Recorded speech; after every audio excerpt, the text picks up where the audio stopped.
Hey guys, tonight we're venturing into a story so delightfully ridiculous, it might just be the softest, sweetest rebellion ever scooped into history's forgotten bowl. You're standing on the cobbled streets of 1830s Manhattan, and the air is unusually thick, not with tension, not yet, but with something oddly creamy and sweet. A breeze carries hints of vanilla, sugar, and the faint clink of tin spoons. Somewhere down the block, a group of apprentice bookbinders argues over dessert. Not politics.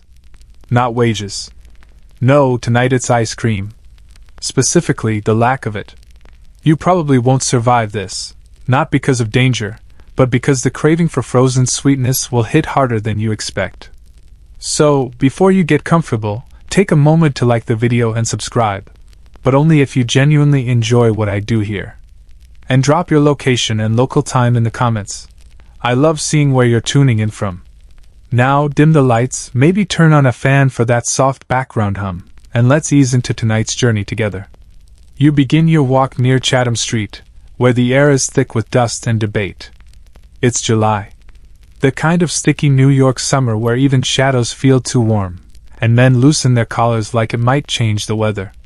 Down on the corner, the modest wooden storefront of Bergen's Temperance Confectionery is in full glow, lanterns swinging as sticky children and sharp-elbowed men crowd into the single room with hands full of brass tokens and expectations.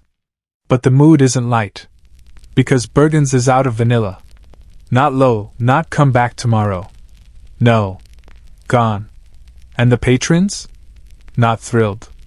You edge closer, watching a sweaty clerk wring his apron as a queue of increasingly irritable customers demand explanations. You catch snippets. It's the principle of it. I walked here from the docks, and for what? My wife's contractions pause for this. To modern ears, it sounds absurd. Ice cream? A reason to start shouting? But here's the thing, vanilla was more than a flavor. It was a class signifier, a culinary mood, even a rumored aphrodisiac. Imported in small, precious batches from far-off colonies, it was the crown jewel of 1830s dessert menus. Chocolate was earthy, strawberry was for children, but vanilla was refined. So when Bergen's ran out, it wasn't just an inconvenience. It was an insult. Especially because, just a few blocks away, another parlor, Pinley's Frozen Treats and Philosophical Discussions, had announced a surplus of something called frozen lemon whimsy. A flavor the purists in Bergen's crowd considered an abomination. Citrus and cream is the path to spiritual erosion, someone mutters. You follow the ripple of indignation as a group of journeyman carpenters storm out of the shop and onto the street, brandishing empty cones like protest signs. One shouts that if they wanted compromise, they'd go into politics. Another throws his spoon down so forcefully it pings off a lamppost and narrowly misses a newsboy. The newsboy cheers. Historians still argue whether this flare-up counts as the true beginning of what later became known, ironically and affectionately, as the ice cream riot of 1839. Some say the riot didn't really begin until a week later when sprinkles were rationed. Others trace it to this very moment, one shop, one missing flavor, and a crowd primed for anything but patience. The sun begins to dip, but the crowd doesn't. Because here's the juicy part, word spreads fast in 1830s New York, especially when dessert injustice is involved. Someone snatches his hat. Another shouts that only cowards chill custard. And before long, a chant begins. You can't quite tell who starts it, but soon it's clear, and oh vanilla and oh peace. It's chanted in rhythm with the stomp of boots. Kids pick it up. A dog joins in with enthusiastic barking. A fiddler who had been playing outside the tailor's shop begins a strangely appropriate tune that somehow turns the protest into a weirdly delightful jig. And yet the tension builds. The constable, a portly man named Higgs, eventually arrives, his uniform only half-buttoned, ice cream already dripping from a cone in his hand. He tries to reason with the crowd, but unfortunately he's holding mint chip, which is declared a traitor's scoop. Someone throws a walnut cluster. Another tosses a shoe. Constable Higgs ducks behind a barrel and promises to return with reinforcements, and possibly pistachio. You wander back toward Bergen's and notice the parlor itself has barricaded the counter with flour sacks and jam jars. Inside, the clerks are visibly trembling, re-scooping strawberry with shaking hands, as if praying no one asks for butterscotch. Someone passes around makeshift fans, others start sharing dribbled cones with strangers. It's chaos. It's dessert-driven unity. It's the first whisper of a movement that nobody quite understands yet, but everyone feels. And above it all, a painted sign on Bergen's awning flaps gently in the breeze, reading, "Ice cream for all, so long as it's available." Tonight it isn't. But the people remember. And tomorrow they'll return. With spoons. With chants. And with a craving that cannot be chilled away. The morning after the vanilla disaster dawns with a suspicious calm. A few streets over, the city wakes in its usual rhythm. Milkmen clatter down cobbles. Laundry flaps on lines like surrender flags, and distant church bells test their patience with the pigeons. But here, on the dessert-stained cobblestones outside Bergen's Temperance Confectionery, the sugar-sticky echoes of protest still linger like a hangover with sprinkles. And yet you press forward into a different kind of story today, not about unrest, but about origin. Because before the chants and overturned carts, before the clerks sweating through jam crises and spoon diplomacy, there was only one question: how did this frozen fancy even become so powerful? You duck into the shade of an alley and drift back through time, following the soft churn of cream in hand-crank tubs and the faint twinkle of dessert spoons as they moved from the parlors of presidents to the porches of peddlers. Ice cream in early America wasn't just dessert, it was identity. In the late 18th and early 19th centuries, serving frozen cream was a performance. You weren't merely cooling off. You were elevating the conversation. If you could offer guests a molded dessert that shimmered like a church bell and wobbled only slightly in the August heat, it meant you had resources, servants, and, most importantly, ice. Which was a whole production on its own. Back then, ice wasn't a button you pushed or a humming box you ignored. It was carved in frozen slabs from lakes in winter, wrapped in sawdust, and stored in underground vaults. Men risked frostbite for it. Children were told ghost stories about it. Ice was hoarded like treasure, and if you had enough of it to make cream freeze, you were basically dessert royalty. So it's no surprise that the first Americans to serve ice cream weren't your average street corner vendors. No, it was the Founding Fathers. George Washington himself reportedly shelled out the 18th century equivalent of a month's wages on ice cream supplies in one summer. Thomas Jefferson? He brought back a handwritten vanilla ice cream recipe from France that required 18 steps, a team of kitchen staff, and the Historians still argue whether Jefferson's version was actually better than what was already available in Philadelphia at the time. Some say he was refining an art. Others believe he just really liked dessert with dramatic flair. By the early 1800s, ice cream began oozing its way into American cities, but not evenly. In the fancier salons of New York and Boston, parlor owners flaunted new flavors like burnt sugar clove and ginger-laced berry swirl. The flavors were strange, lush, experimental. Some used rosewater, others tried nutmeg and, very briefly, oyster essence. That one didn't last. And all of it? Expensive. The average worker didn't exactly drop by for a quick scoop after their shift. Ice cream was still reserved for fancy luncheons and social circles full of people who said words like ridicule and propriety while sipping sherry under wallpapered ceilings. Then something shifted. You pass a rusted sign nailed to an old post. Once stood here, Barden's Penny Ices. You remember the tale. Old Barden, a cranky butcher's son, decided to make smaller, quicker versions of cream ices for kids in his neighborhood. No ivory-handled scoops. No crystal dishes. Just tin cups, frozen in batches, sold for a single copper. That's when ice cream started melting into the hands of the people. Word spread fast, because of course it did. Nothing tastes better than something previously forbidden. As public demand rose, a new breed of dessert entrepreneur appeared, the ice cream peddler. These were folks with small carts, hand cranks, buckets of salt and ice, and the occasional cow tethered in the alley for emergency cream situations. They churned at dawn, sold until dusk, and returned home smelling like sweet ambition.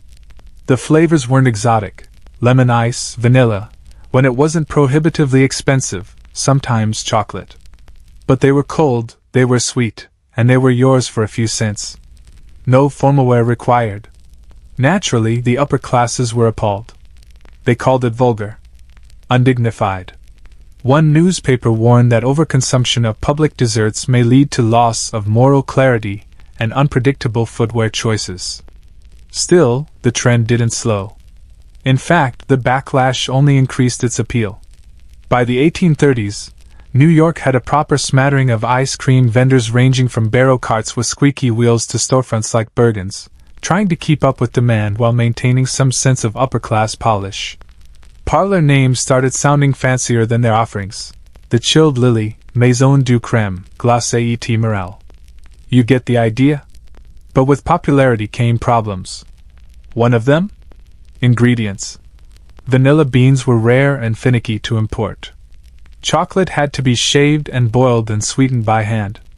Even basic sugar varied wildly in price and quality depending on trade winds, tariffs, and whether or not your supplier owed his cousin a favor. So when a popular flavor ran out, it wasn't just bad business. It was personal. Especially when customers had waited in line, argued with neighbors, and planned their evenings around a scoop of something cold. A missed dessert was a stolen pleasure. And the deeper the craving, the greater the rage. You stopped by a small park where, rumor has it, early vendors used to hide extra scoops in hollow logs to evade Sabbath restrictions. The city had laws about selling sweets on Sundays, and some overzealous reformers called ice cream a gateway indulgence. They weren't entirely wrong. Because what started as a luxury became a public craving. And cravings, when unmet, become pressure. That pressure, back on Bergen's steps, had started to hiss. It began with groans and glares, but the whole thing was now a bubbling pot of economic tension. It was about cream, sugar, and a scoop-shaped symbol of what everyone wanted, just a little moment of joy that melted before life could take it back. And tomorrow, when the city wakes again, spoiler alert, it's going to get loud. By midday, the breeze along Canal Street carries more than the usual city grime. There's a scent of scorched caramel in the air, mingled with the unmistakable tension of a community slowly losing its chill. The stoops are busy. Someone strums a banjo out of tune. And just down the lane, a crowd gathers with an energy that is, let's say, less than polite. You follow the smell of burned sugar and indignation to the corner of Mulberry and Hester, where the faded sign of the Prudent Pint sways above a building that looks too exhausted to hold opinions. This was once a sturdy little tavern where sailors swapped stories and bootblacks nursed beers with their feet in buckets. But now, it's an ice cream parlor. You blink at the chalkboard menu hanging in the window. Today's offerings: rum raisin reverie, no actual rum. Orange cream confidence. Experimental beets swirl, no refunds. The name on the glass: Tuck and Sons Frozen Curiosities. You step inside, and the air hits different, cooler, sure, but tense in a way that makes your spine straighten. Behind the counter stands Mr. Tuck himself, a man with a waxed mustache, an unfortunate apron, and the facial expression of someone trying very hard not to hear what's being said behind him. Because what's being said is this: they turned a tavern into a toddler's palace. What self-respecting man orders dessert in a hat? I miss the days when you could get slapped over a pint, not sprinkles. Ah yes. The class divide, now with sprinkles. See, not long ago, this building served pickled eggs and punch in chipped mugs. It hosted long, murmured debates about steamboats, the cost of horseshoes, and whether trousers should ever be striped. But then Mr. Tuck inherited it from his uncle and, inspired by an upstate visit to a dairy festival, decided to rebrand. Beer was out. Ice cream was in. But not just any ice cream. No, Tuck wanted to bring dignity to the frozen arts. Mahogany counters, bow-tied servers, and a house rule that required all guests to sit upright while spooning. He called it a respectable reinvention. His neighbors called it frosted betrayal. Within weeks, the clientele shifted. Gone were the tradesmen and tanners. In came hatmakers, schoolteachers, and young lovers whispering over lavender lemon scoops. Tuck even installed velvet curtains. Velvet. In July. Historians still argue whether this shift was progressive entrepreneurship or simply poor judgment in upholstery. The backlash simmered like a pot left too long on the stove. Regulars from the old tavern days gathered outside each evening to frown disapprovingly at anyone who exited with a waffle cone. One night, a blacksmith hurled a pretzel through the parlor window while shouting, "Dignity doesn't drizzle." Tuck doubled down. He hired a fiddler to play outside on Sundays. He added philosophical flavor notes to the menu like regretful fig and ambitious pear. He even introduced an exclusive evening flavor called shadowberry, available only to customers who could recite poetry or New Latin. You stand quietly near the menu board as someone hisses behind you, "Shadowberry's just plum with a complex." The resentment was never really about ice cream. It was about displacement. Ice cream had been a novelty for the working class. A treat, a thrill. Now it was being curated. Gentrified. Turned into something aspirational. Worse, something inaccessible. A cone cost 10 cents now. That's 2 loaves of bread. A half-day's pay. No toppings unless you paid extra, and heaven help you if you asked for a second napkin. One woman, a seamstress with callous fingers and powdered elbows, had tried to barter with Tuck, offering a week's worth of mending for a pint. He declined. Politely, but firmly. She never returned. Then came the icing on the unfortunate cake. One afternoon, a sign appeared on the door. New house policy: patrons must be clean, upright, and verbally restrained. No boots on chairs. No singing. No children with melted hands. It was less a sign than a declaration of dessert monarchy. That night, the old patrons gathered across the street with folding stools, tankards of warm cider, and passive-aggressive humming. Then someone brought their own churn. You watch from a corner as this moment plays out again in the memory of the block. How a grumpy hatmaker and his cousin set up a wooden barrel, packed with salt, cream, and ice, and began hand-churning vanilla right there on the sidewalk. A crowd formed. They handed out tiny scoops and thimbles. It wasn't perfect, but it was theirs. They called it democracy cream. The following week, more churners arrived. A bricklayer brought berry jam. A midwife contributed candied lemon. A bootmaker invented a flavor he called nail polish daydream. No one liked it, but it stayed on the menu because that's how communities work. It wasn't a full-scale protest yet. Not quite. But the energy had shifted. You walked past where the churners once gathered, the stones still stained from a spilled batch of blackberry dreams. A cat naps under a barrel, dreaming of dairy revolutions. Inside Tuck's parlor, it's quieter now. Fewer customers. A dusty menu. And Mr. Tuck? He stares out the window, watching the street where men used to sing, now pacing, arms crossed, with the grim energy of a coming storm. One of the clerks wipes down a counter and mutters, "We should have kept one keg." Too late now. Because when you turn the corner, you see a flyer nailed to a post. Community scoop iron, bring your own bowl. No rules. No velvet. Just cream. This Saturday. Alley behind Havisham Stables. The flyer flaps once in the breeze, like a desert flag on the cusp of rebellion. And you smile. Because that, dear listener, is how revolutions begin. With stolen recipes. With borrowed churns. With the simple, subversive idea that no one should need lace gloves to enjoy a scoop of raspberry swirl. You show up early to the community scoop-in, mostly because someone told you there'd be limited blackberry crumble, and that feels like a cause worth waking for. The event takes place exactly where the flyer promised, behind Havisham Stables, next to a disused carriage wheel and under the hopeful shade of 2 leaning elm trees. The alley is already humming. There's no formal entrance, no velvet rope, no uncomfortable upholstery demanding a posture check. Just people, neighbors, strangers, tanners, tutors, gathered with bowls, ladles, barrels of chilled salt, and expressions that read something like, "Let's keep this civil until the fudge swirl runs out." A makeshift sign, painted on a plank of old barnwood, leans against the hay bale. No charge, no judgment, just dessert. And under it, in smaller, scratch your writing. Except Harold. You know what you did. You don't know who Harold is. But everyone who walks by chuckles and nods, so clearly there's context. Probably something involving last week's almond extract shortage. The scoop-in operates on a bring what you've got system. One man arrives with 3 quarts of something he calls midnight pecan riddle and a strong disclaimer that it contains neither riddles nor pecans. A woman in a bonnet unpacks ginger snaps to crumb. You pass at least 5 before you've moved 10 feet. There's a copper one with a squeaky handle, a barrel someone has mounted on a wheelbarrow for better churning leverage, and an enormous contraption powered by what appears to be a very determined goat on a pulley.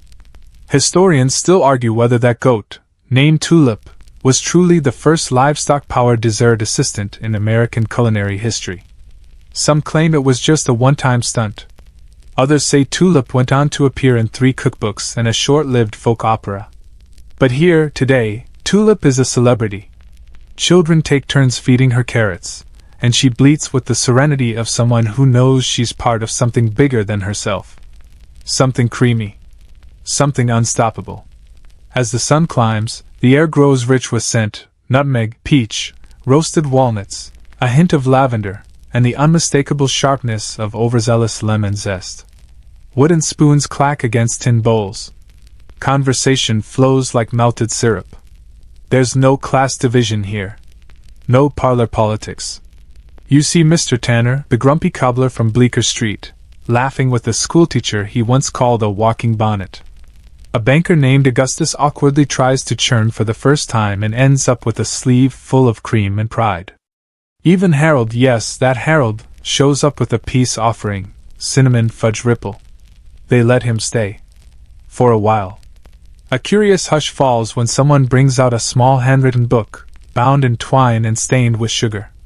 It's a recipe collection, passed down, copied, scrawled in the margins of old bills and almanacs. Some pages are smeared with fingerprints, others bear sketches of spoon techniques and emergency substitutions. A woman reads aloud. To calm quarrels, apply rosewater to both the dessert and the temperament. The crowd nods in approval. You realize something important is happening here. This isn't just dessert. It's resistance. See, this alley gathering isn't sanctioned. It's not licensed, permitted, or taxed. There are no velvet chairs or napkin monitors. But it is, in every sense of the word, necessary. Because people weren't just protesting the cost of dessert.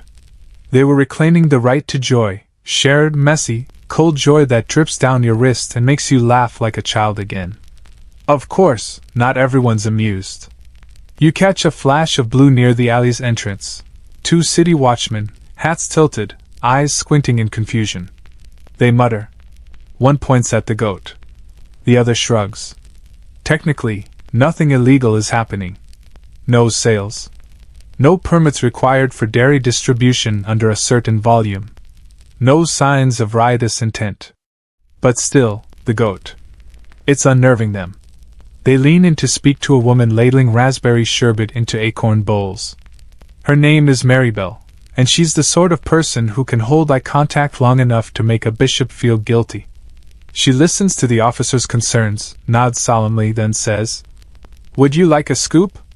There's a pause. Then a nod. She hands them each a small dish of peppermint honey hush, and they step aside like 2 boys in church who just realize they've been handed cookies. You can feel it now, this whole alley humming like a well-tuned cello. This is what Bergen's couldn't offer. What Tuck tried to polish away. It's freedom, but not the chest-thumping kind. It's the humble, human, hopeful kind that hides in everyday things like recipes, shared churns, and someone making room on the bench even though you showed up late.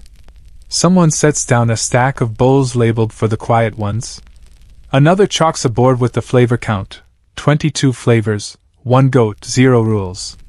Then someone starts singing.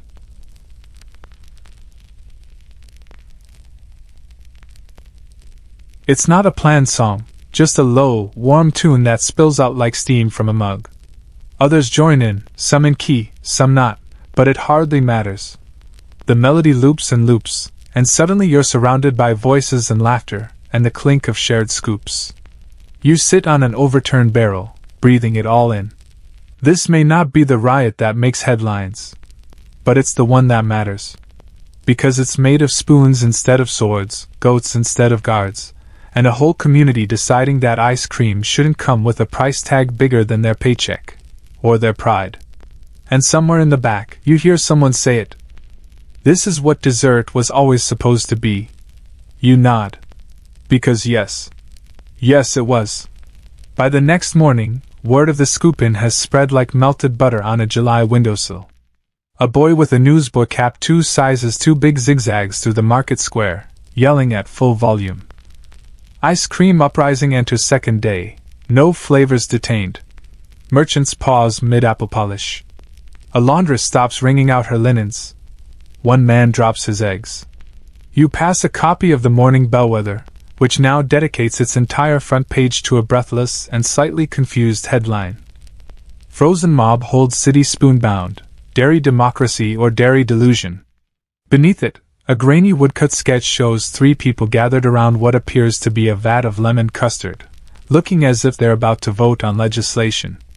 You'd laugh, but the resemblance is uncanny.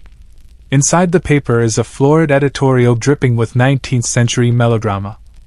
We, the citizens of upright digestion, must ask, can civility survive the spoon seduction of unregulated cream? The answer, it seems, depends on which newspaper you read. Because just down the road, a rival publication, the Dailiest Trumpet, offers a different take entirely. Their headline? Let them lick, how frozen joy brings warm hearts. You get the sense the city's printers are having the time of their lives. Historians still argue whether this burst of editorial enthusiasm was genuine civic interest, or just a slow news week padded with dairy drama. Regardless, both papers now sport dessert opinion columns and offer their readers flavor alignments, like horoscopes but stickier. Are you a cherry idealist? A chocolate pragmatist? Or perhaps, like many lately, a vanilla radical? You chuckle. But you also notice something else. The press is taking sides. And with public opinion up for grabs, so are the parlors. The big shops, especially those with names like Maison de Meringue and the Confectionery Constitution, start issuing formal statements. One even releases a flavor called Civic Cream, which is just vanilla with a lemon twist and a smug aftertaste. Their press release declares they stand for orderly dessert experiences and responsible scooping. It doesn't go over well. Because while the upper crust parlors posture, the people keep churning. In backyards. In barbershop basements. In church kitchens and abandoned trolley sheds. Some are formal scoop circles with bylaws and secret hand signals involving spoons. Others are just friends and family with too much time and a stubborn goat named Tulip who refuses to retire. And with this blooming movement comes a new development. Code menus. You stumble across one pinned to a grocer's door. Lilac equals lemon. Roof patch equals raspberry. Blessing flavor equals anything but pistachio. It's not encryption exactly, more like a nudge-wink workaround for parlors trying to avoid scrutiny from overzealous city officials. After all, no one wants their license revoked for handing out unauthorized delight. It all might seem excessive, but that's the thing with joy, it adapts. It insists. It finds ways to seep through cracks, like cream down a waffle cone on a warm day. You stop by Gordon's Shoe and Frozen Custard Repair, a strange hybrid shop that smells equally of leather and cinnamon. Gordon, a cobbler with forearms like barrels and the voice of someone who once soothed crying infants with lullabies about glue, offers you a sample of his newest creation, Boot Polish Ripple. Thankfully, it's only a name. It's actually chocolate with blackstrap molasses and a ribbon of licorice. Surprisingly decent. Very chewy. He nods at you after you try it. Didn't think a revolution would taste like this. Neither did you. But it isn't just about taste anymore. It's about access. Because for every backyard churner and cobbler turned cream savant, there are people still being priced out of the respectable parlors. A scoop costs 12 cents in those places now, not including the clean linen surcharge. One place even started offering spoon rentals for patrons who didn't bring their own. A whole quarter just to borrow cutlery. Outrageous. So the public responds in kind, with dessert bartering. You walk through a busy square and watch the dance unfold. One man trades a cracked teacup of mango ice for a basket of turnips. A young couple exchanges tutoring lessons for a half-pint of burnt cinnamon crunch. There's even a chart, nailed up on the side of a produce stall. Equivalency rates. 1 scoop equals 2 eggs. 1 sundae equals 1 shoeshine. 1 pint equals 1 lullaby, sung in key. No trades for taxes. Ever. The mayor's office is beginning to take notice. A clerk you recognize, Samuel Crabbe, who once tried to outlaw excessive merry whistling, has been seen scribbling furiously at every scoop-in he passes. Rumor has it he's drafting a proposal to regulate communal churning to preserve structural integrity of sidewalks. Because of course he is. You overhear someone mutter, if he bans Flavor Joy, we riot in waffle hats. And honestly? You believe them. Back at the alley behind Haversham's stables, things have evolved. There's now a chalkboard labeled the Flavor Ledger, where people vote with pebbles dropped into tin cups. It's not binding, but still, Mint Moonrise is winning by a landslide. There's also a tent, decorated with scraps of ribbon and extremely sticky bunting, labeled Department of Cream Affairs. Inside, a woman named Dottie dispenses scoops and legal advice with equal poise. Can I be fined for double dipping? One boy asks. She considers. Only morally. The longer you linger, the more you realize, this is the closest thing the city has to peace right now. Not in churches, not in councils, but here, in the alley where spoons clink and laughter steams up the air. You think of Mr. Tuck and his velvet parlors. You think of the editorials, the pricing wars, the sugar snobbery. All of it melted down by the simple, shared truth that dessert should belong to people, not just to menus written in gold leaf. And just before sunset, someone unrolls a banner above the alley entrance. Scoopers of the world unite. No one quite knows who put it there. But nobody questions it either. Because they're too busy smiling. Too busy sharing. Too busy tasting something that, for a few short hours, feels like the cold, creamy center of what it means to be alive.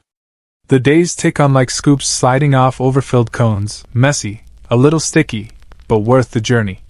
What began as a tiff over missing vanilla has turned into a movement. Not a loud one, not yet.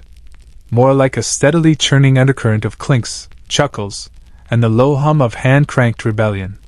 Still, even in the gentlest of uprisings, scandal finds a way to wiggle in like a rogue cherry on top. And this time, it's not about flavor. It's about freezers.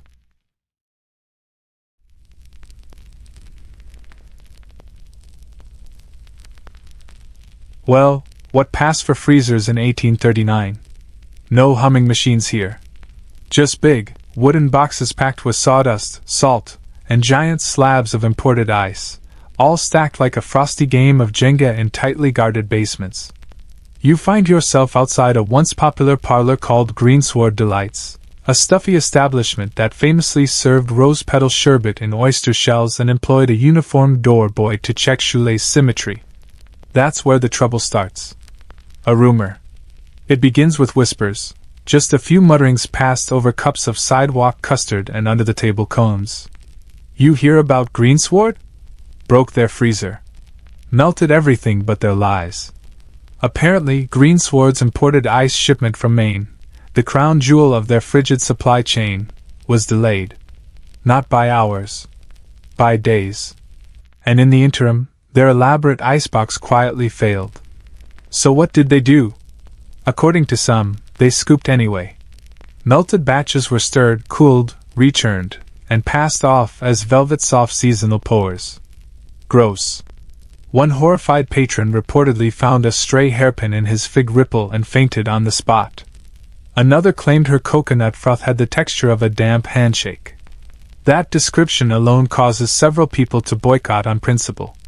Now, whether the freezer scandal was truly as dire as reported remains unclear. Historians still argue whether Greensward's meltdown was a result of sabotage, supplier mishap, or just the natural hubris of serving dairy in glass goblets during a heat wave. But the damage was done. The Freezergate scandal, as the Daily's trumpet dubbed it, far too gleefully, became the city's newest obsession. Editorials swirled. Political cartoons surfaced featuring melting senators holding soggy cones. Even the goat tulip was sketched in one piece, solemnly turning away from a dribbling sundae with a caption, "Some scoops aren't worth the price." Greensward tried to salvage their reputation by offering a come see our ice day, where patrons could descend into the cold chamber and observe the still frozen blocks. It backfired immediately when someone slipped on a patch of leaked brine and fell into a tub of pistachio mousse. That was the final scoop. Suddenly, people didn't just care what a parlor served, they wanted to know how it was stored, sourced, and if possible, blessed by a trustworthy dairy priest. You stumble across a pop-up pamphlet being distributed on the corner of Mott and Bayard. The People's Guide to Freezer Integrity. If the icebox smells like beets, walk away. Ask how long the custard has sat in the churn. If the answer is long enough to think, run. Do not trust a parlor that plays harpsichord music louder than the freezer hum. Soon, parlors are forced to adapt. One plucky establishment called the Frosty Lantern starts allowing customers to knock on the ice. If it doesn't sound solid, they don't serve. Another group of freelance inspectors emerges, young boys with clipboards and noses too keen for their own good. They sniff out spoiled cream, melted centers, and one shocking case of banana essence that turned out to be mashed parsnip. Even the mayor's office issues a bulletin. You read it in full. Effective immediately, all ice cream vendors must maintain visible freezing systems or offer alternate signage indicating melt rates. Spoons must not bend on entry. All frozen products are to be labeled with churning date, time, and relevant state of matter. At this point, even the pigeons look confused. But it works. The scandal gives a shot of adrenaline to the movement. Vendors who were once seen as rogue churners now hold freezer tours with pride. A team of apprentice coopers even Tulip the goat is fitted with tiny saddlebags filled with peppermint ices for distribution at local bake sales. Children follow her like she's a dairy saint. The biggest shift, though? Public trust moves away from the big-name parlors and toward the alleys, the carts, and the community kitchens that let people see the process. Transparency becomes the new topping. Which is why you're standing now inside a slightly smoky shed belonging to a man named Finch, a former chimney sweep who turned to custard after declaring soot too warm-hearted for summer. He makes only one flavor, vanilla. But his ice? Oh, his ice. Cut from the Hudson in February. Stored in sawdust. Layered like a glacier. He lets you tap it with your knuckle. It rings like a dinner bell. Finch serves his scoops with no flair, no garnish, and absolutely no nonsense. But his line wraps around the corner. Because Finch's freezer never lied. And in this newly awakened public, that kind of honesty is gold. You sit on the curb across the street with your vanilla in a cup made from bark and newspaper clippings. It tastes like clean air and second chances. And as you lick the last drop, you hear someone say it again. Spoons up. We freeze together. The freezer scandal could have frozen everything. Instead, it churned the movement into something deeper, less about flavor, more about truth. Because people don't just want ice cream. They want to believe in it. You wake to a city pulsing with purpose, a town no longer split between scoops and skeptics but united, albeit loosely, under a frozen cause. But as movements grow, so do their tensions. And now, after freezers and fudge and failed aristocratic sherbets, the next flavor of conflict melts into view: pricing. At first, it's subtle. A few murmurs on the corners, soft complaints pass between laborers sipping condensed milk out of chipped mugs. Used to be 5 cents. Now I'm paying 8, and they shave the scoop. A cone thinner than my bootlace? That's robbery with sprinkles. What began as delight, access to a dessert once locked behind parlor doors, is becoming economic theater. Because where there's demand, someone's always holding a ledger. You stroll past a chalkboard outside a mid-tier shop named Dairy Majesty, where the day's prices are posted like battlefield reports. Vanilla cream clarity, 7 cents. Brambleberry Boldness, 9 cents. Marzipan Hope, contains no hope, 11 cents. Flavor of the Hour, Chef's Panic Mix, market price. Market price? You squint. It's not caviar. It's cream. This is how people start to snap. Historians still argue whether the pricing panic of that July week was driven by actual scarcity or strategic manipulation by parlors afraid of losing ground to the scoop-ins. Some say it was supply chain nonsense, melting ice, unreliable cream, greedy goat unions, okay, one goat. Others think it was pure ego, with upscale vendors refusing to drop prices even as home-churned batches flooded the market. Either way, the tension spreads. You pass a group of children scribbling angry math on a wall, trying to determine if 5 partial scoops equal 1 whole dessert, and whether one of them can barter his marbles for coconut slush. Nearby, a man in a bowler hat is loudly demanding the economic justice of equitable toppings. He points at a cup containing a single, lonely raisin floating in vanilla soup. This is not a sundae. This is a moral failure. Things escalate when someone opens a premium scoop booth on the corner of Prince and Elizabeth. The gimmick? Same flavors, same churner, but with gold-trimmed spoons and linen napkins. Double the price. Triple the attitude. You see a woman try to pay with a fresh baked pie. She's turned away. A man offers to read poetry for a discount. He's laughed off the stoop. The booth even installs a small brass plaque reading, "We reserve the right to deny service to anyone wearing clogs." That's when it starts. The subtle rebellion against premium pricing. One evening, a group calling themselves the Cream Commons organizes a flavor walk. They march quietly past every parlor charging more than 10 cents, each member carrying a cone with just air inside, symbolic of empty promises. No shouting. Just the soft crunch of hollow cones, and the occasional polite sniff. A week later, the first scoop strike is declared. You watch it unfold on Mulberry Street, where 5 vendors, in open-collared shirts and aprons dusted with nutmeg, lock arms in front of their churns and simply refuse to scoop.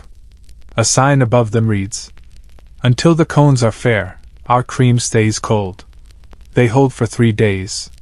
No sales. No smiles. Just frosty resolve. And then, like clockwork, the street responds. Enterprising children begin selling alternative treats. Molasses pops tied to twigs. Frozen cabbage coins, surprisingly refreshing. Slush-filled socks for cooling feet and mood. The city's rich don't know what to do. You overhear one gentleman in a starched waistcoat mutter, "If I see one more child offer me a spinach snowball, I shall faint into a fountain." You hope he does. Meanwhile, a local printer named Lila begins publishing a broadsheet called the Cream Ledger. It tracks pricing changes, flavor availability, and vendor trustworthiness. Her first issue includes today's top fair vendors. Beware the scoop shrinkers. And an editorial titled, Whipped Cream, Whipped Wallets. The ledger spreads fast. Within a week, vendors accused of greed find their parlors empty. One shop called Emperor's Cream, which offered experience-priced sundaes and boasted an in-house violinist, gets heckled out of the market after charging 20 cents for something they dared to name minimalist fudge vapor. The owners vanish overnight. Their velvet stools are burned in a controlled bonfire. The marshmallows, however, are spared. And here's where it gets especially strange. You find yourself in an alley one evening, following a trail of chalk drawings shaped like spoons. They lead you to a hidden courtyard where a long table stands under lanterns made from old sugar tins. It's the price assembly. No official title. No rules. Just a gathering of churners, scoopers, eaters, and even a few former parlor employees willing to talk with their aprons turned inside out. The conversation begins as a murmur but soon swells into something structured. How much should a scoop cost? What counts as a topping? Is joy taxable? A man in suspenders suggests a sliding scoop scale based on whether the customer brings their own cone. A girl proposes a secret password system. Say Mintly Grateful, and you get a discount. There's even a vote. Hands raise. Spoons clink. And at the end of the night, they settle on something radical. No scoop over 10 cents. First toppings free. All extra cherries are community property. It's not law. It's not enforceable. But it spreads like fire on fudge. Vendors with hand-painted signs begin declaring their participation in the new fair pricing pact. Customers return in droves. And for the first time in weeks, you see lines that stretch down the block, not out of scarcity or status, but simple shared trust. Even Finch, the gruff vanilla-only man, adds a new flavor to mark the occasion: economic clarity. It's just vanilla again, but this time served with a smile.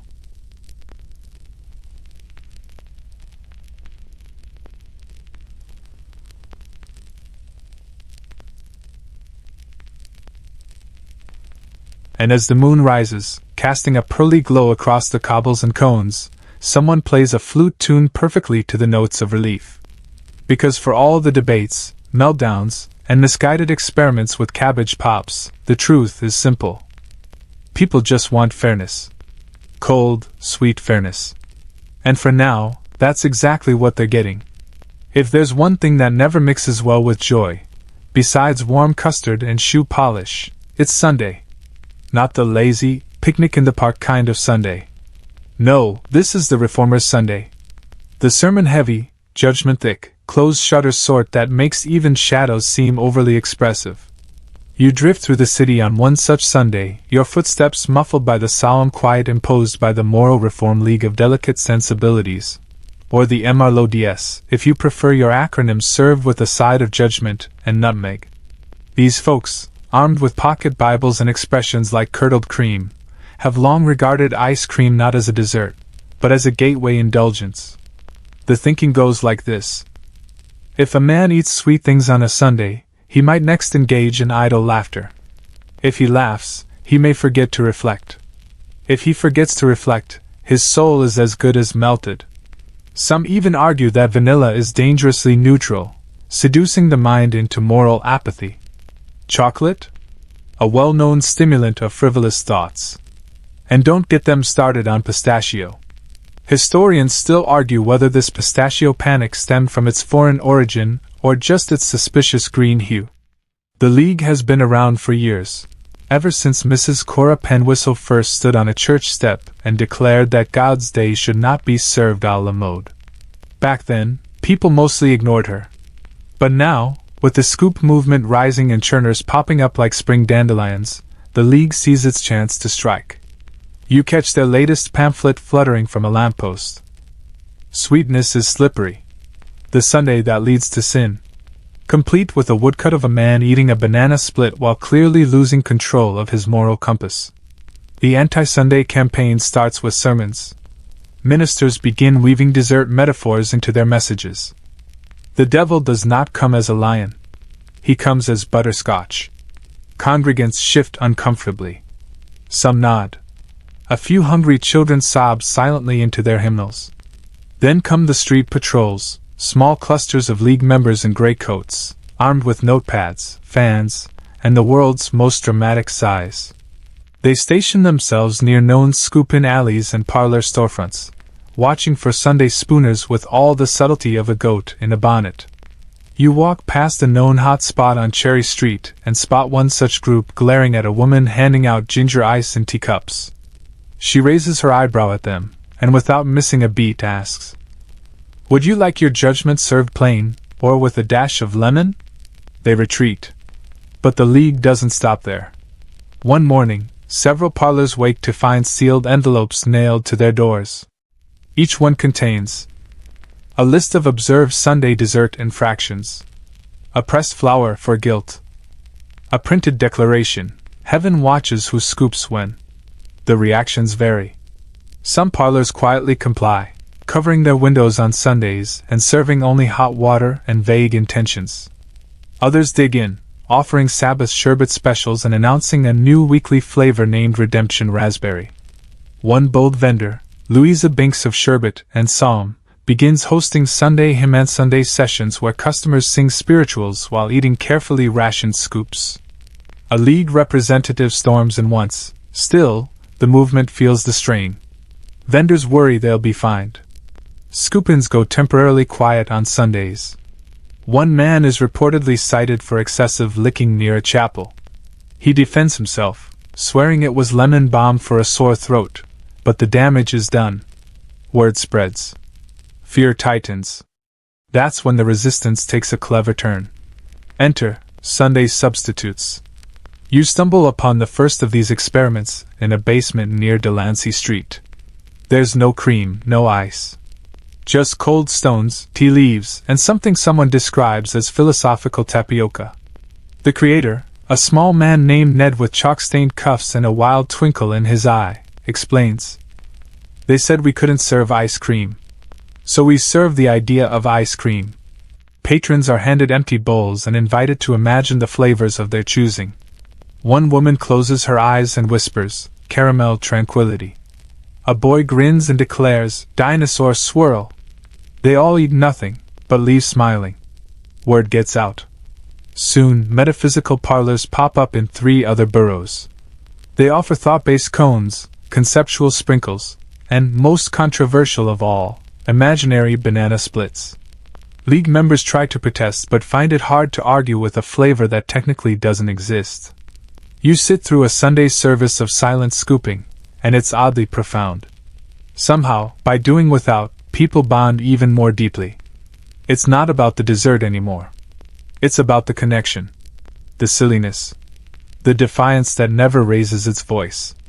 Meanwhile, real scoops don't disappear, they simply go underground. Literally. A network of cellar parlors emerges, password protected and candlelit. You hear murmurs of the ice cream catacombs, where flavors change weekly, and toppings are distributed in velvet pouches. One cellar parlor, known only as the Cream Rebellion, boasts a menu that includes Sunday Scandal Swirl, Forbidden Fig Fusion, Church Basement Cheesecake. Admission? One shared memory of dessert joy. As you leave one such secret spot, wiping fudge from your chin in the moonlight, someone presses a folded napkin into your hand. It reads, "If God made strawberries, surely He intended joy." You smile. Because you've seen how far people will go for something simple and shared.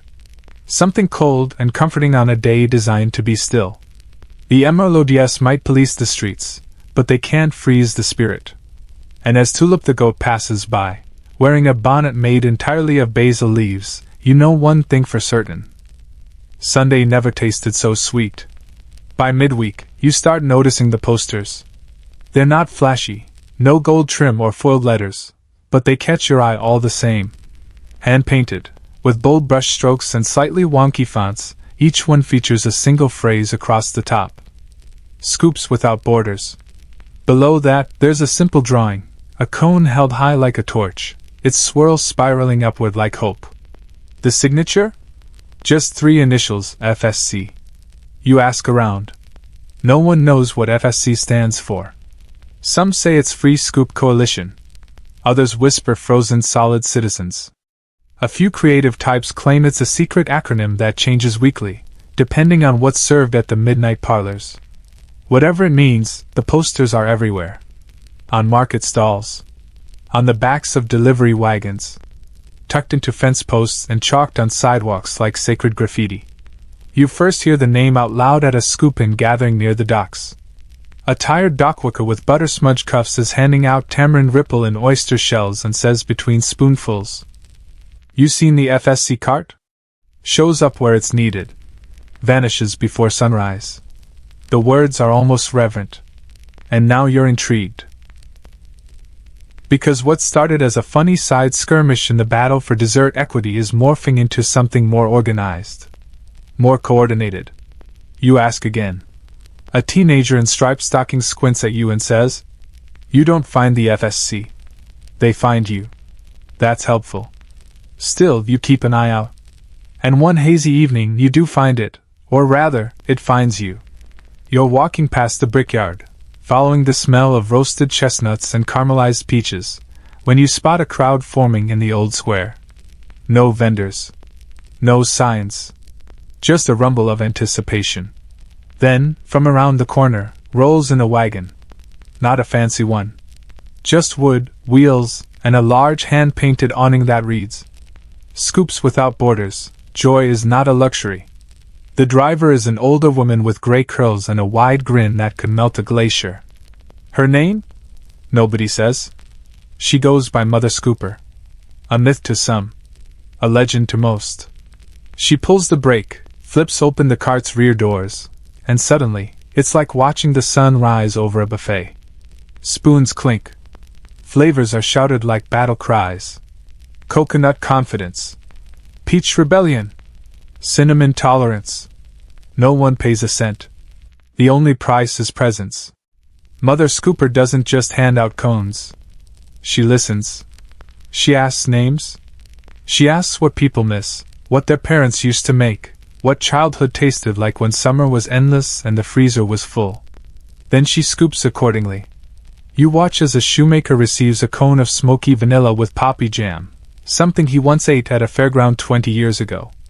A quiet man who hasn't smiled all week gets a surprise cup labeled Blackberry Hope.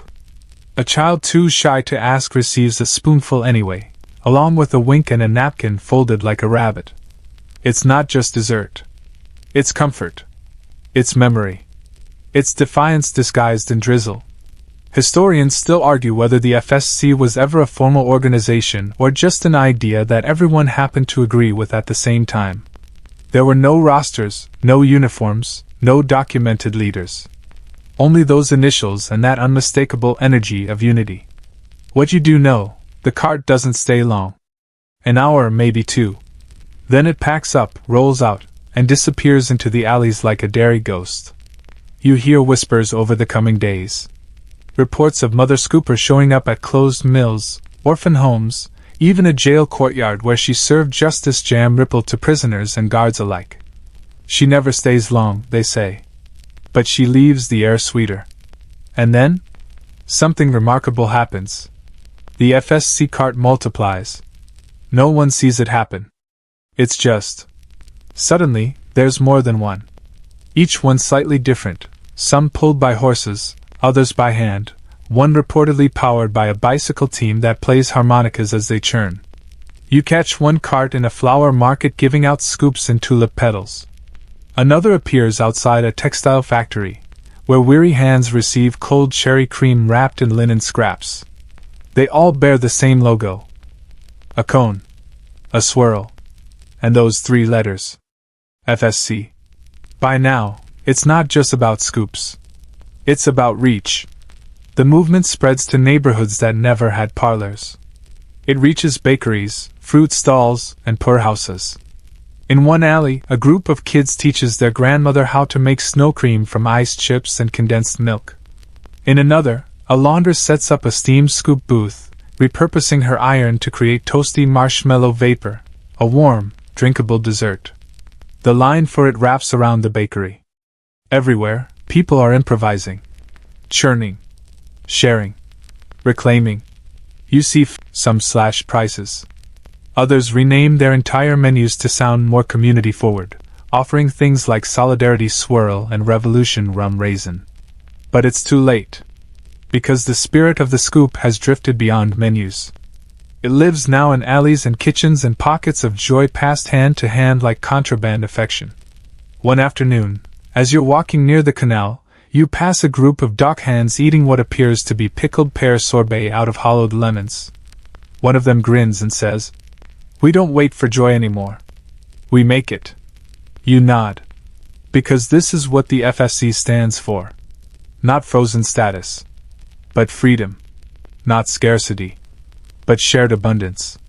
And as the evening sun softens the rooftops and the scent of sugared milk wafts gently from a nearby window, you hear a distant bell jingle, the sound of another cart arriving. Another scoop offered. Another memory made. And in that moment you think, there may never be a monument to this movement. No medals. No parades. Just 1,000 cones raised quietly under different skies, and the simple, sticky truth that sometimes, rebellion tastes like blackberry.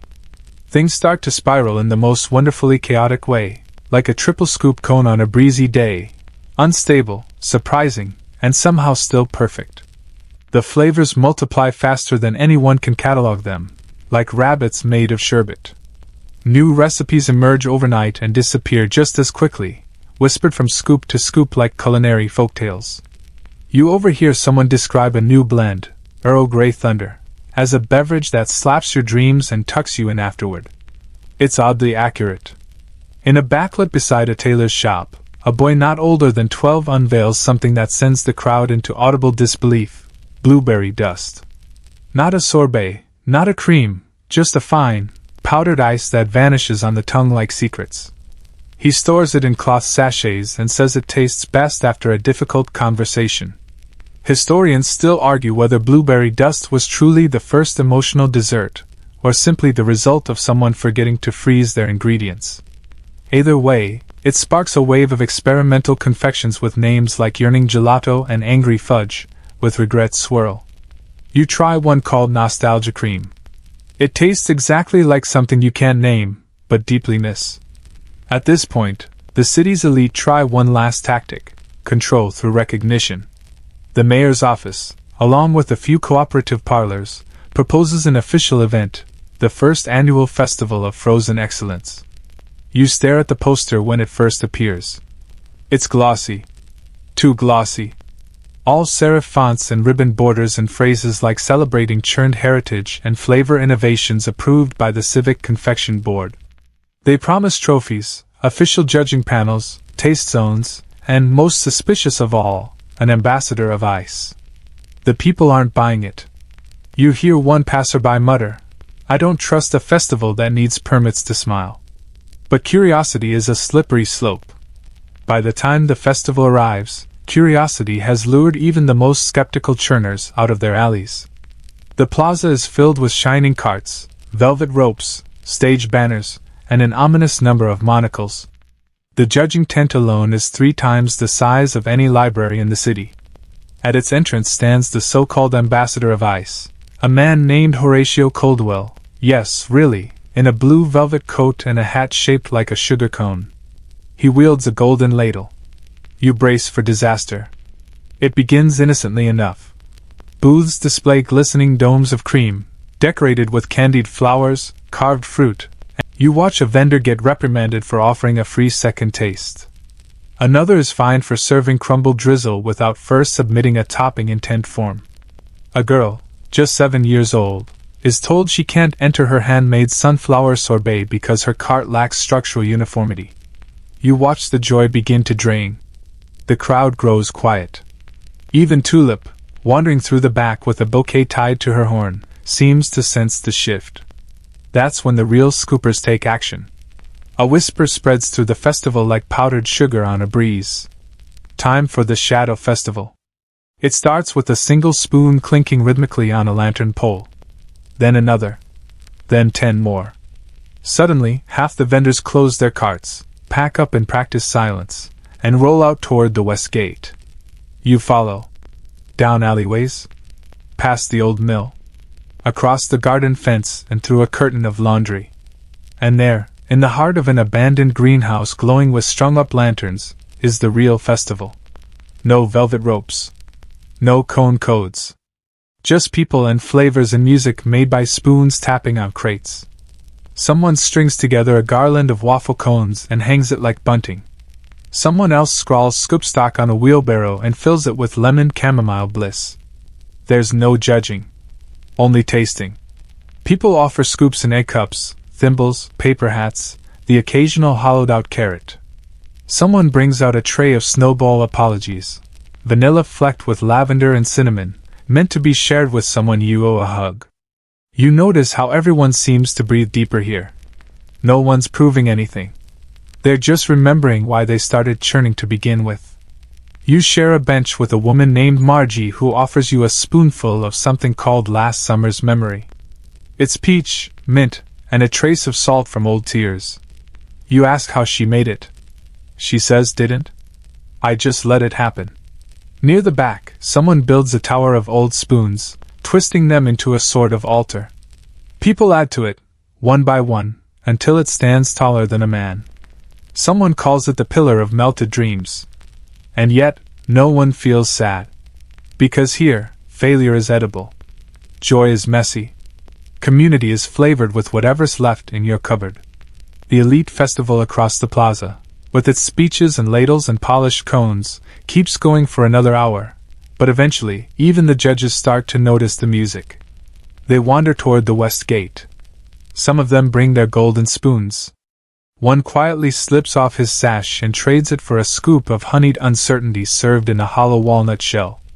That's when you realize, this isn't just a resistance anymore. It's a mirror. A movement that reflects what people really want when they say ice cream. Not just the dessert, but the feeling. The connection. The laughter over something sticky and cold that doesn't care how you're dressed or who you voted for. You drift home later than you should, humming a tune someone played on a lute made of a broken chair leg and fishing wire. Your fingers are still sticky. Your heart is strangely full. And as you pass one last poster on a fence, Scoops Without Borders still churning, you smile. Because movements don't always need leaders. Sometimes they just need dessert. By now, the idea of a quiet evening in town is more myth than memory. Even the pigeons seem louder, cooing as if rehearsing for a rooftop gelato opera. Every corner hums with activity, every alley brims with scoops, and people now speak in flavor metaphors the way poets speak of lost loves and rainy windows. But all that sweetness starts to stir something else too, laws. Because when joy multiplies, so does paperwork. You catch the first scent of legal mischief on a notice slapped haphazardly onto a lamppost. It's printed in faint blue ink and reads, Notice of Scoop Ordinance No. 438. From the desk of Councilman Percival Twit. Below, in tightly packed script. Effective immediately, all frozen dessert operations within city limits must comply with established standards of scooping hygiene, fiscal registration, spoon accountability, and cone stability certification. You stare at it for a long moment. Then you notice the fine print. Violations will result in public flavor revocation and potential confiscation of dairy tools. You don't know what public flavor revocation means, but it sounds like a very elegant way of taking away the sprinkles from everyone's lives. Councilman Twit, a man once booed for trying to standardize the number of raisins per scone, has found his newest campaign. Historians still argue whether Twit's crusade was a genuine concern for public health or a bitter response to being left off the invite list for scoop stock. Either way, he is now a man on a mission. His next move? The Licensing Office for Confectionery Conduct. A whole department. You pass it one morning. It's housed inside what used to be a pickle museum. Now the display jars are filled with confiscated scoops frozen in time. Literal evidence of flavor crimes. There's even a velvet rope around a particularly rebellious cup of espresso evasion. Inside, clerks hand out license applications the size of wallpaper rolls.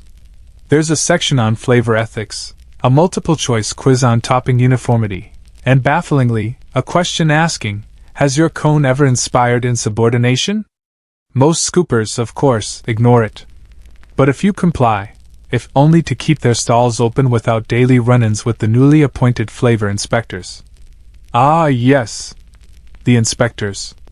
Dressed in short-brimmed hats and sashes reading Spoonwatch, they now patrol known scoop zones with clipboards and long metal tongs they never actually use. Their power lies in threatening to use them. You see one confront an old man selling peach crumble frost under a sycamore tree. The inspector frowns, writes something in his ledger, then asks, Is that crumble certified for Sunday service? The old man blinks. Then, slowly, scoops another portion and hands it to a passing toddler without saying a word. The inspector mutters into his collar and walks away defeated. But the strain is growing. Some vendors start hiding their scoops in fake fruit baskets. Others disguise themselves as soup stalls, offering cold broth of the day with toppings labeled as garnish floaters. A small cart you pass has a sign that reads, Absolutely not ice cream, just churn happiness in a cold format. Even Tulip the goat, noble figurehead of scoop equality, is given a new hat labeled Produce Companion just in case someone tries to impound her for illegal dairy distribution. People get clever. one couple begins operating under the guise of a weather observation club, claiming each flavor is a reflection of the daily forecast. Coconut cloudiness today, they announce. Chance of mint drizzle by evening. You see a full 10 people nod solemnly and accept their samples. Even the newspapers have joined in. The Daily's Trumpet publishes a full spread titled, Flavors the Law Forgot, with a pull-out centerfold featuring underground scoopers and illicit cones taste tested by anonymous reviewers with names like the Drip Whisperer. Meanwhile, the Morning Bellwether releases an editorial titled, Licenses are the new lids, suffocating, sweaty, and utterly unnecessary. Still, Councilman Twit pushes forward.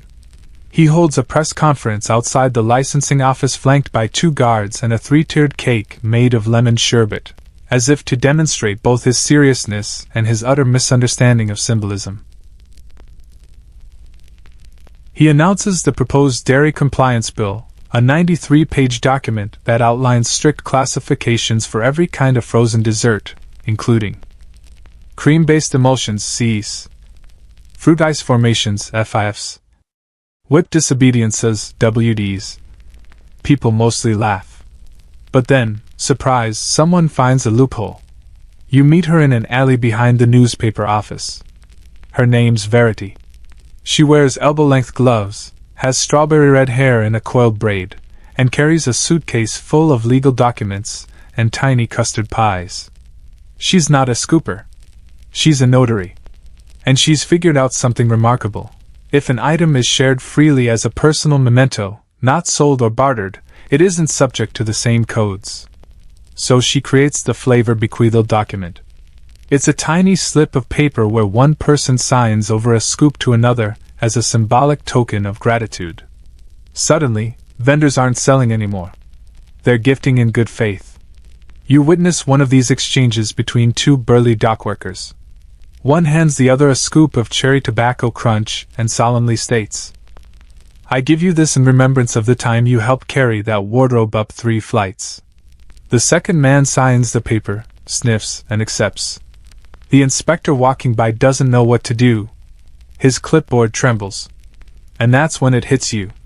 The resistance has become legal performance art. Not just scooping, but mocking the absurdity of control with cleverness, with generosity, with community. You pass a small shop window later that evening. A sign inside reads, Flavor papers filed here. Free with every feeling. You step closer and realize it's Verity's office. There's no doorbell. Only a brass spoon, tied with red twine. You knock. Inside, a man is handing out scoops of sweet bureaucracy, a blend of vanilla, nutmeg, and just a hint of ink. Outside, people queue with their papers, their gratitude, their stories. And you realize that while laws may stiffen, flavor flows. It evades, adapts, outsmarts. Like hope. Like laughter. Like dessert at the end of a long, serious day. There's a phrase scrawled on a brick wall in chalk, half faded from rain, but still legible under the soot and summer heat. This town was built on cones and chaos. You smile as you pass it, because now it's less metaphor and more logistical nightmare. With flavor codes dodged and scoopers turned notaries, the city has erupted into a dessert-fueled symphony of weirdness. And naturally, with every new movement comes a natural desire for celebration. So tonight, as gaslights flicker and stovetops cool, the city prepares for something that sounds impossible, yet has already been approved by 23 vendors, 5 chimney sweeps, and at least 1 street juggler. Welcome to the Great Midnight Spoon Parade. It begins at 1 minute past midnight. No one quite remembers who started it. Some say it was the child who first banged 2 ladles together in protest.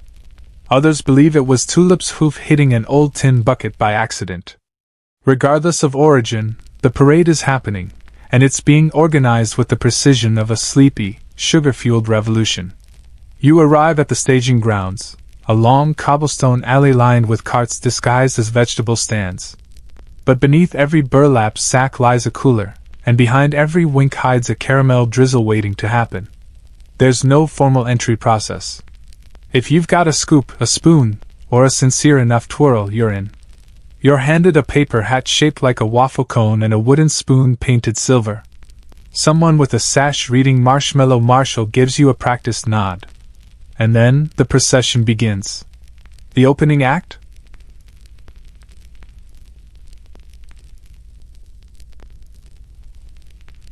The Spoon Corps, a marching band made entirely of percussionists playing spoons, scoops, and the occasional upside-down pie tin.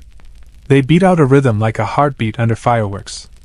Not loud, but persistent, hopeful, rhythmic.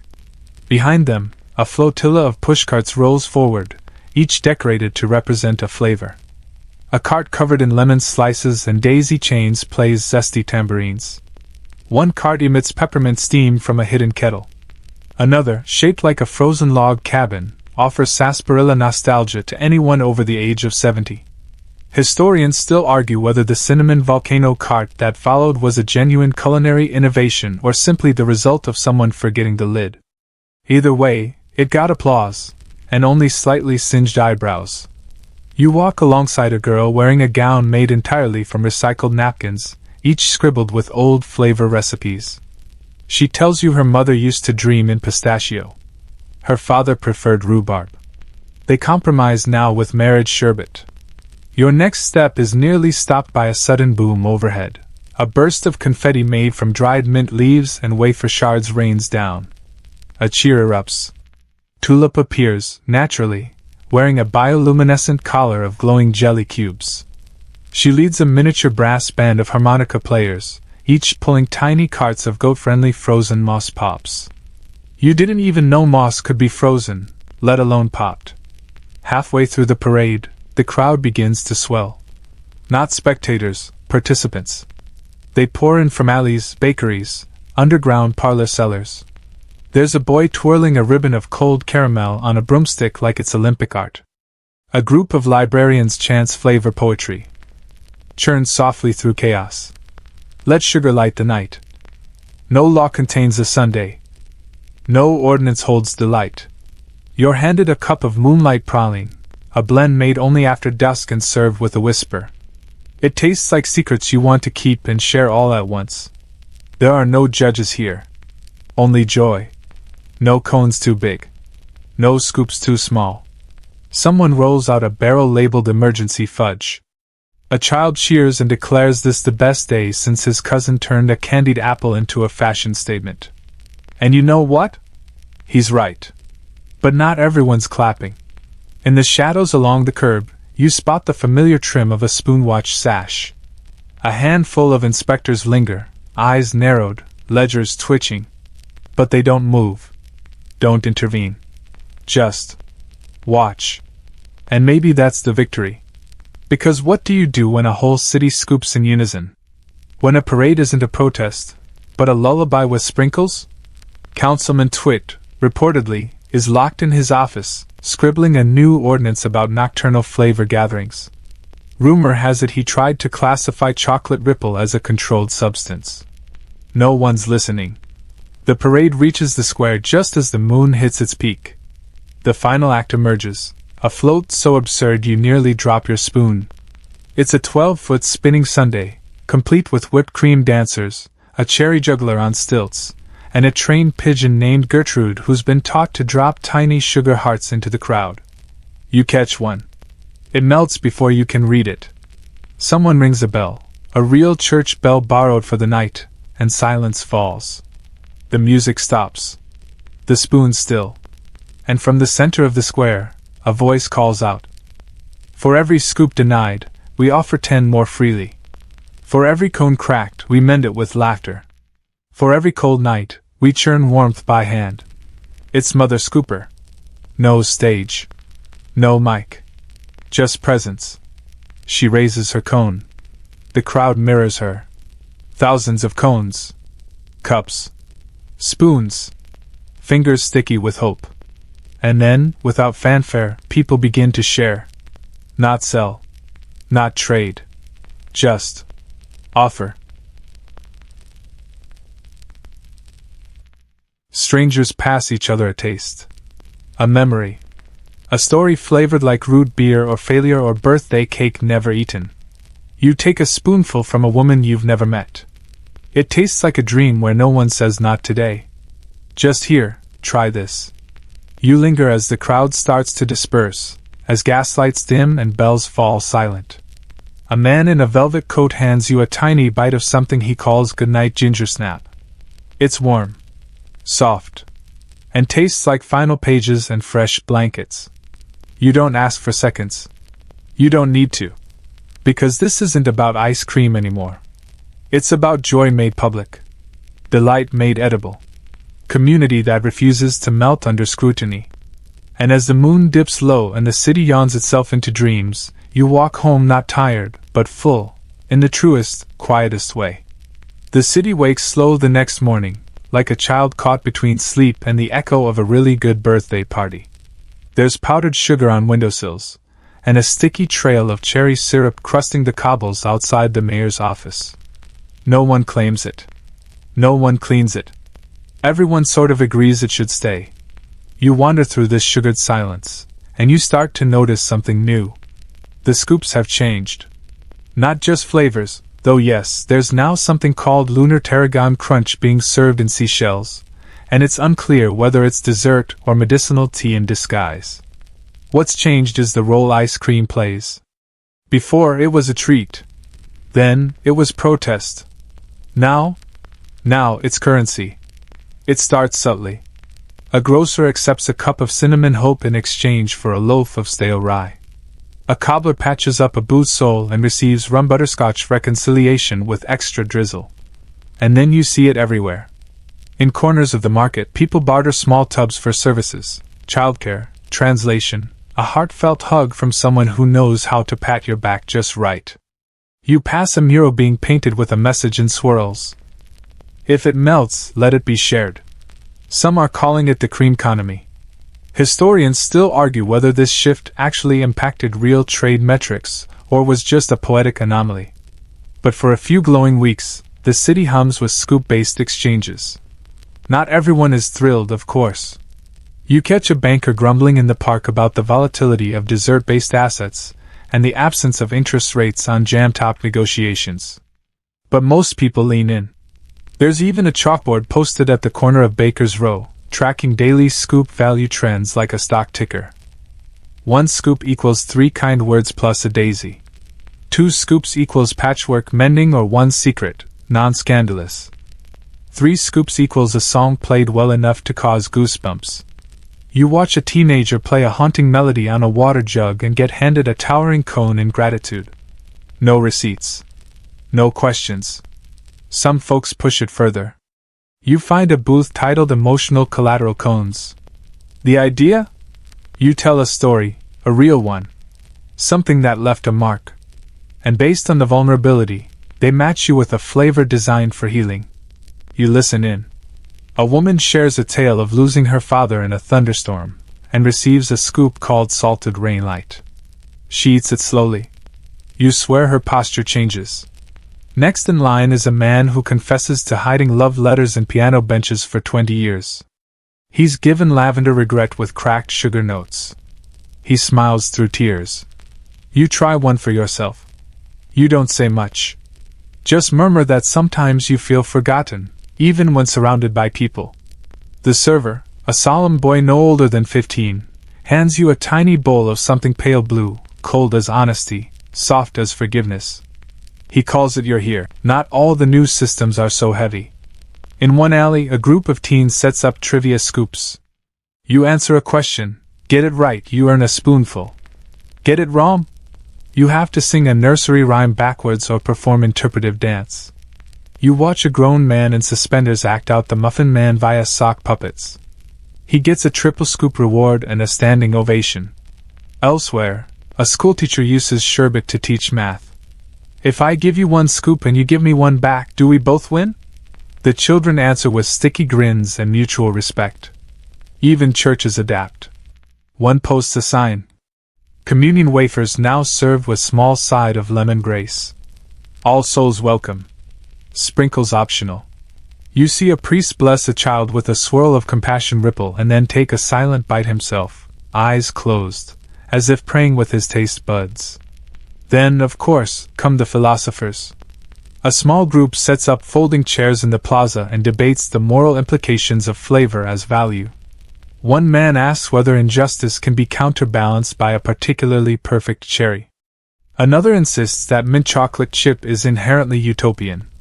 Their arguments spiral into metaphysics, ethics, and dessert dialectics. You sidestep them and trade a scoop of overthought mocha for a poem written in cinnamon dust. Later that evening, someone starts printing cone stamps, little wax-sealed tokens that denote acts of kindness performed while holding a dessert. If you help a neighbor fix a gate with gelato in your other hand, that's one cone stamp. Volunteer to sweep the alley while eating orange sorbet? 2 stamps. Rescue a cat while juggling parfaits? Legend status.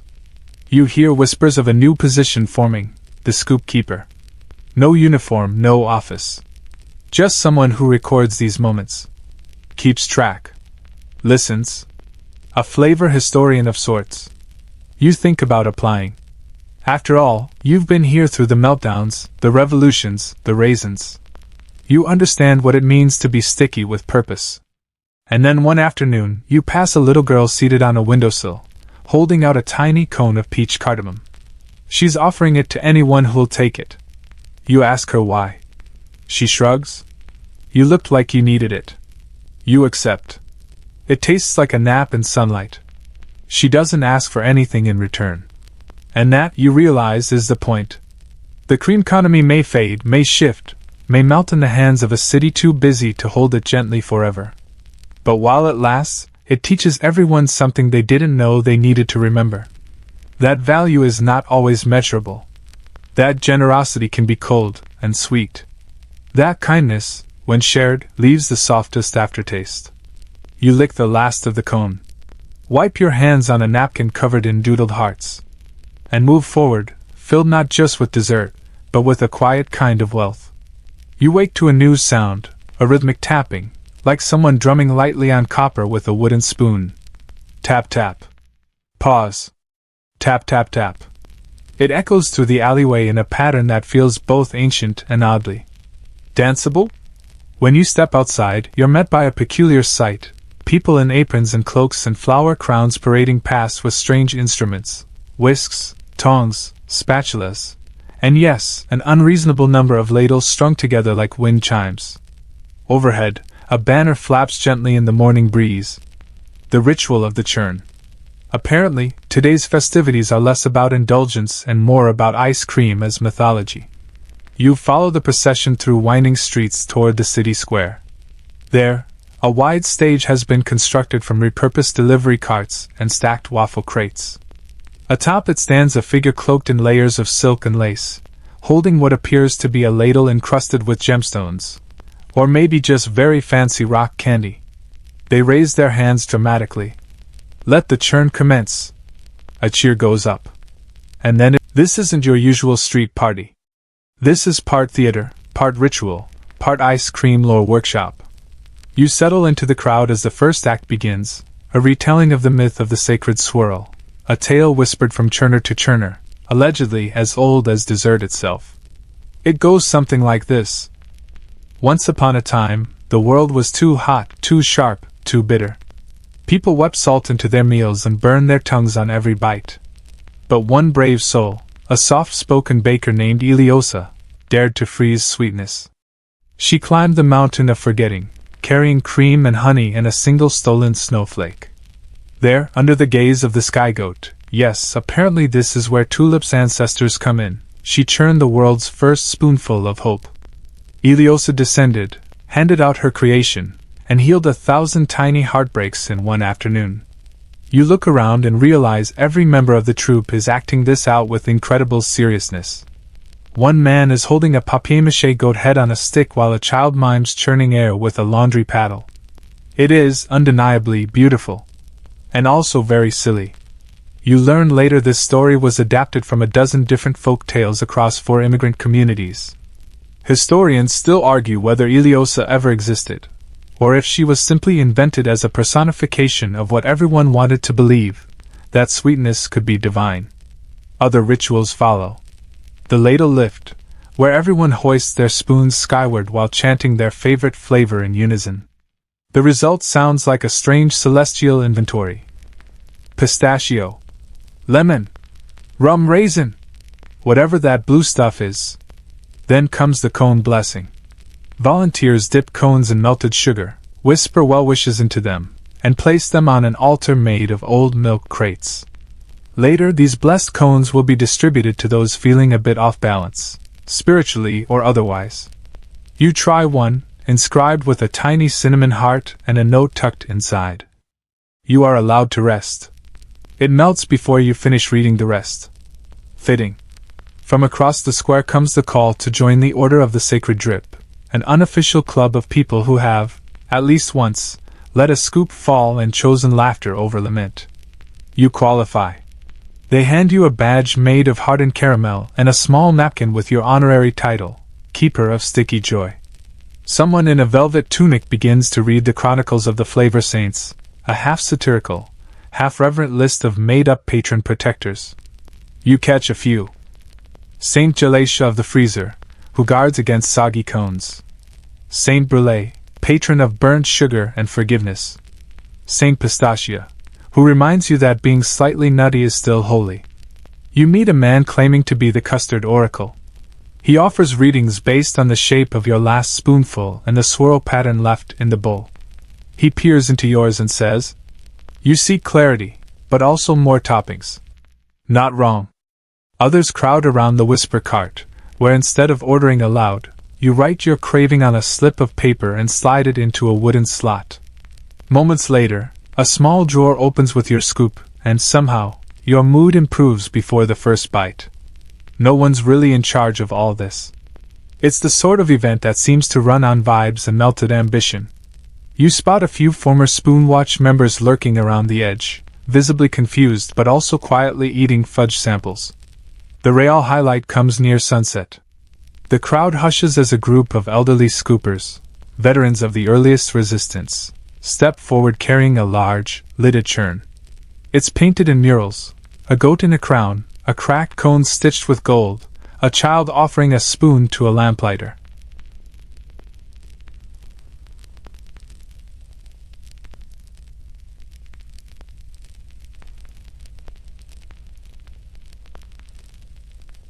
They call it the communal churn. Everyone is invited to add one ingredient, something personal, something real. You watch a young girl drop in 3 drops of vanilla extract. A baker adds his mother's secret cardamom. A teenager adds a gummy worm for chaos. Even Tulip sniffs and nods before adding a small basil leaf from her bonnet. They churn. They wait.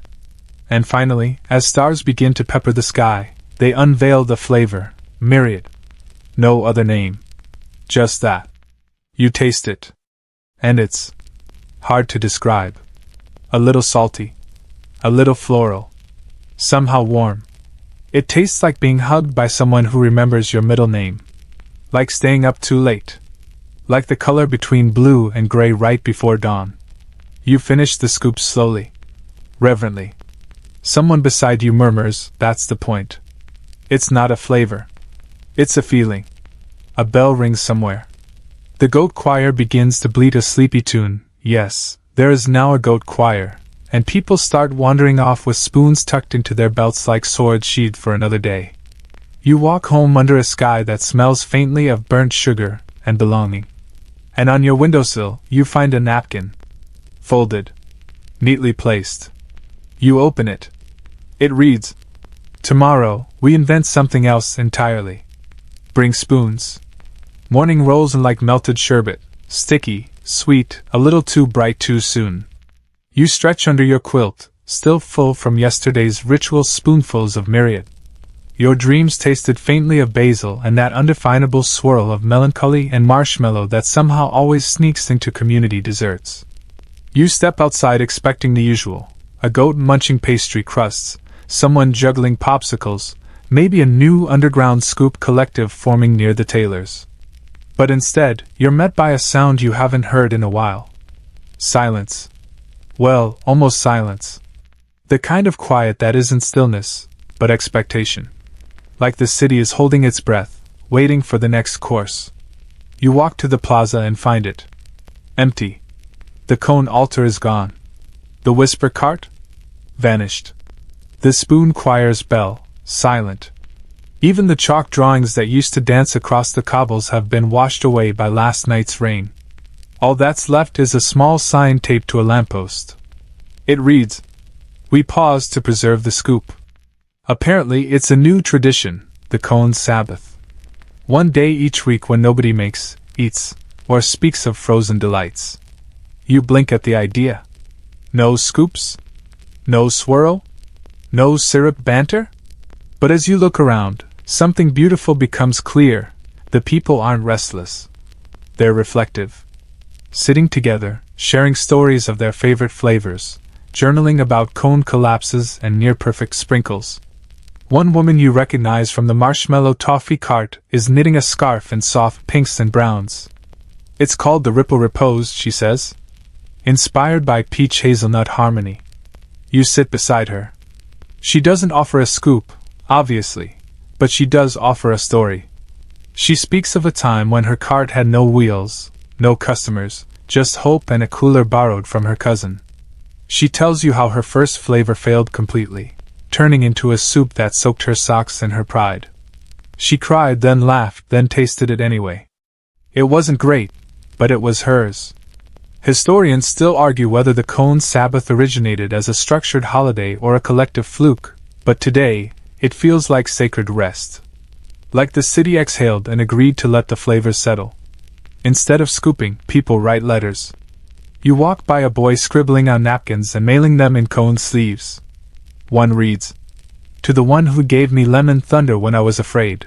You even find one person slowly carving names into a giant block of salt. Each name etched is a tribute to someone who first taught them the magic of churn. You trace one entry with your fingertip. "And Elda, you said we deserve sweetness?" "Always." At the river's edge, a quiet gathering unfolds. No drums, no fanfare. Just a dozen people standing barefoot in the mud, reading flavor poems aloud. Mint when I miss you. Lavender when I don't. Strawberry for the mornings. I remember to forgive myself. The sun hangs high by now, warming rooftops and slowing foot traffic. Still, no one scoops. Even Tulip honors the day. She lies quietly in the shade, her bonnet temporarily removed, replaced with a crown of clover and tiny wood chips, likely gifted by children in tribute. A boy tiptoes up, gives her a soft pat, and whispers, "Tomorrow I'll bring you watermelon spritz." She gives a single nod. Or maybe a blink. Goat expressions are famously enigmatic. Without dessert to chase, you begin noticing other details. How the sound of carts rolling over cobbles has a rhythm. How the window shutters creak like sleepy doors. How the breeze carries traces of cinnamon and change. You spot a woman drawing flavor memories, not the desserts themselves, but the moments tied to them. A first kiss under a mango moon. A friendship sealed with blackberry crunch. A quiet goodbye softened by mint milk. She offers you charcoal and a spare corner of her canvas. You draw something vague. A swirl. A curve. A soft scoop under stars. She smiles and says that one feels like forgiveness. Later, as evening comes, a small group gathers in the amphitheater. Not to eat. Not to scoop. To listen. One by one, people step up to share what their most meaningful flavor taught them. You hear. Cherry taught me grief could be sweet. Hazelnut taught me I deserve warmth. Coconut taught me to be alone and still full. You want to speak, but someone beats you to the stage. It's Verity, the notary. She adjusts her scarf, takes a deep breath, and says, "I spent years filing papers for other people's joy. Today I filed my own." Then she pulls out a spoon and buries it in the ground. "Tomorrow," she says, "we start again. But today, we remember why we began." Someone starts humming. It's soft. Familiar. The lullaby from the goat choir's midnight march. People begin humming along. No lyrics. No leader. Just shared breath and memory and quiet anticipation. You return home by lantern light. There's no dessert waiting. Only a napkin folded on your doorstep. Inside, a single line. Your favorite flavor still remembers you. You don't know who sent it. You don't need to. You climb into bed with sticky hands washed clean and a heart that hums. Tomorrow, the scoops return. But tonight? Tonight is for pause. For memory. For the still, cool hush between drips. You awaken before sunrise, stirred not by sound but by scent. Something crisp. Bright. A little like citrus, a little like mischief. The cone Sabbath has ended. And now, well, now it's time for innovation. You step outside into a city already moving. Not frantically. Not chaotically. Creatively. The air is filled with murmurs and murmured laughter, spoons clinking in glass jars, flavor ideas whispered like incantations. It's the beginning of what people are calling the Week of Waffles, 7 days set aside for nothing but wild experimentation in texture. Yes, texture. The early frontrunner of the movement? A new hybrid called Crunch Cream. It's part custard, part brittle, and allegedly makes a sound like stepping on fall leaves when bitten. People are queuing just to hear it. Historians still argue whether Crunch Cream was a true milestone in dessert texture or just the result of someone dropping brittle into the freezer by accident.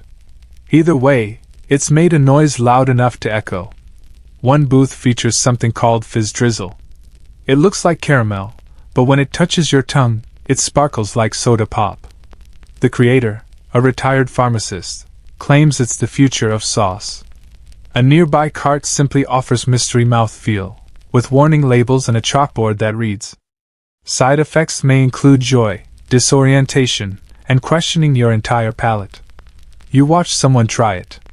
Their face goes through all 5 stages of culinary acceptance: confusion, suspicion, surrender, delight, nostalgia.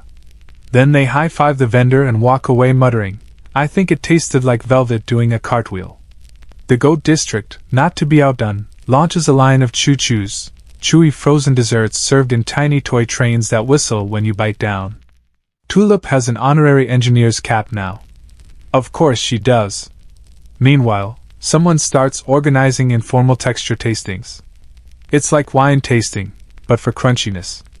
You sit at a makeshift table, blindfolded, handed spoon after spoon while someone asks, "Would you describe this as flaky or fractured? Crisp or brittle? More squeak than snap?" You can't help laughing. Your answers vary wildly. At the next table over, a man is chewing what he calls gelato bark, a sheet of frozen, aerated milk chocolate dotted with tiny toffee seeds. It shatters when he bites it, then melts into something soft and sentimental. He offers you a piece. You taste it, and immediately remember a walk you once took during a thunderstorm, umbrella forgotten, shoes soaked, heart full. This is the city's latest obsession, dessert as evoked experience. And nowhere is that clearer than at the Sensory Symposium. You stumble into it by accident, drawn by soft music and the scent of toasted coconut. Inside, it's dim, cool, and impossibly quiet. People move slowly between exhibits like it's an art gallery. Each booth features a scoop not just flavored and textured but themed. One scoop plays music through a vibrating spoon handle. Another requires you to step barefoot into a pan of sand while eating it. A third invites you to wear a velvet blindfold and breathe in a jar of lavender while chewing soft crunch meditation cream. You try one simply called the leap. It's cold. Then warm. Then cold again. It's smooth, then grainy, then smooth again. The texture never repeats. A voice nearby says softly, "This one's about taking risks." You nod slowly, then realize you've never taken a spoonful so personally. Later, outside, you overhear someone saying they're working on a scoop that crackles like firewood. Another wants to create a frozen fudge that imitates the feel of worn leather. A third insists that a springy gelato trampoline is not only possible, but already being beta tested. You begin to see the pattern. In this city, each new movement is a question. Last week, what do we taste? This week, how do we feel it? And under it all, what can dessert teach us about ourselves? You stop at a small cart with no sign. The vendor, a woman with gray streaked hair and orange boots, hands you a cup without a word. It's layered, crispy wafer, she says. It's called trying again. First draft didn't work. Neither did the second. This is attempt number 14. You ask why she didn't give up. She shrugs. Because it wasn't done talking yet. A group of kids rolls past carrying trays of frozen fluff cubes that squeak when you bite them, like squeaky cheese, but dessert. One girl calls them marsh squeaks. Another tries to juggle them and ends up with one stuck to her forehead. They laugh for a solid 3 minutes. You're beginning to notice something even sweeter than the treats. There's no shame here. No judgment for failed textures. No mocking of weirdness. A boy sits proudly beside a sign that says, "I invented slop cream. It's bad. Try it anyway." People do. Most make faces. One man declares it the future. The boy beams. By sunset, the plaza has turned into a sort of informal texture carnival. Booths side by side. People trading spoons and swapping sensations. You try something crunchy with a custard afterbounce. You offer your half-melted swirl to someone who gives you a bite of buttered sugar shards. Either of you asks for names? Just nods. Connection made. Before heading home, you stop at the corner where the old mural used to be. A new phrase is chalked in its place. What crunch taught me. Not every experience needs to be smooth. You read it 3 times. Then, as the sky deepens and your hands grow sticky once again, you make a vow. Tomorrow, you'll invent a texture. You don't know what yet. But you'll let your tongue lead.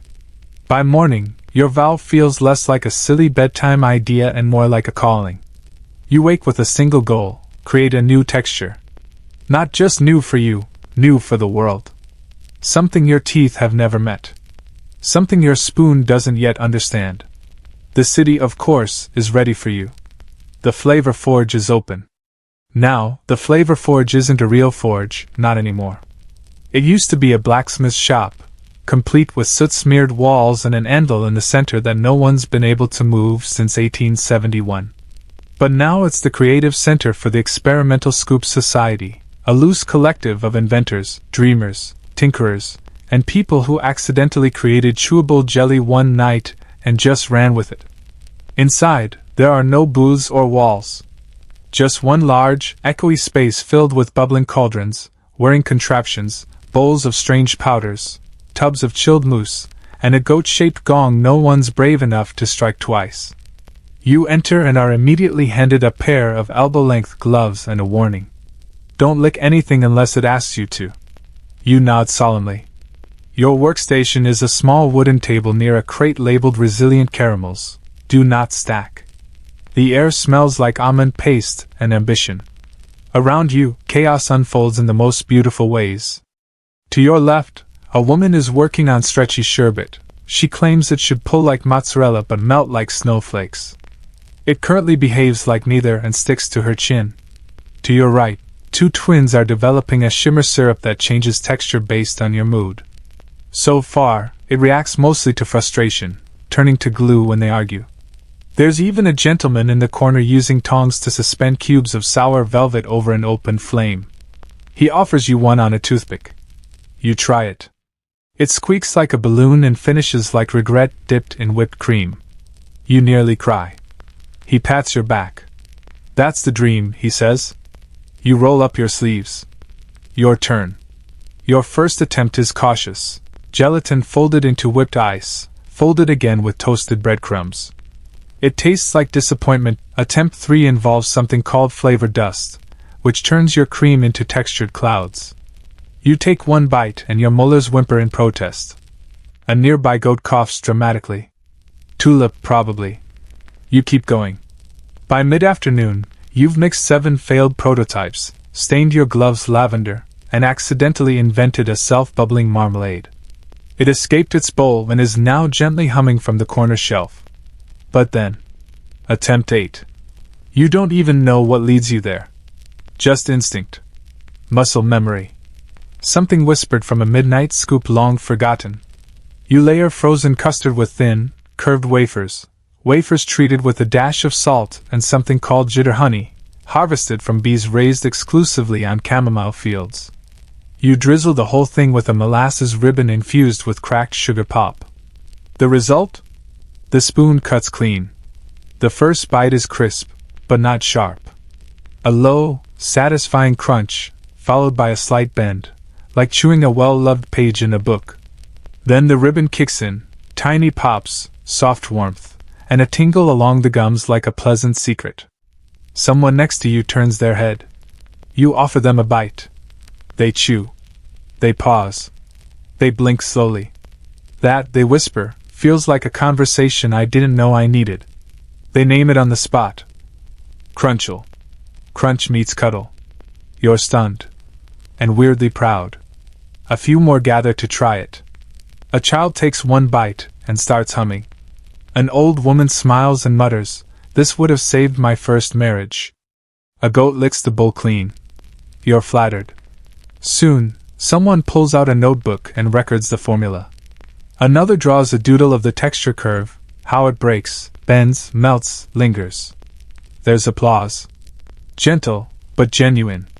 The experimental scoop society gathers around the anvil. Someone dings the goat-shaped gong. Tulip brays approvingly. You're asked to present your work. You don't give a speech. You just offer spoons. Sometimes that's enough. Later, as you leave the forge with sticky fingers and a head buzzing like a freezer full of bees, you're handed a tiny certificate. Textural contributor, level 1. You made something that crunches with empathy. You pin it to your sleeve.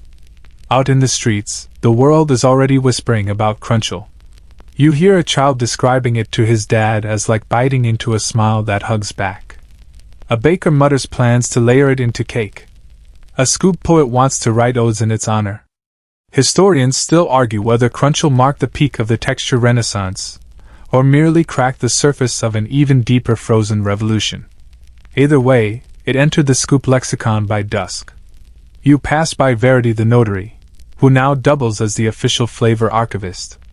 She records every new creation in her growing library of laminated napkins and glittery folders. You hand her the formula. She hands you a napkin back, marked only with the words, "Textures remind us we don't have to be smooth to be sweet." You smile. Fold it. Tuck it into your pocket like a secret recipe. You wander home past stalls and windows glowing with new signs. Now serving Crunchel waffles.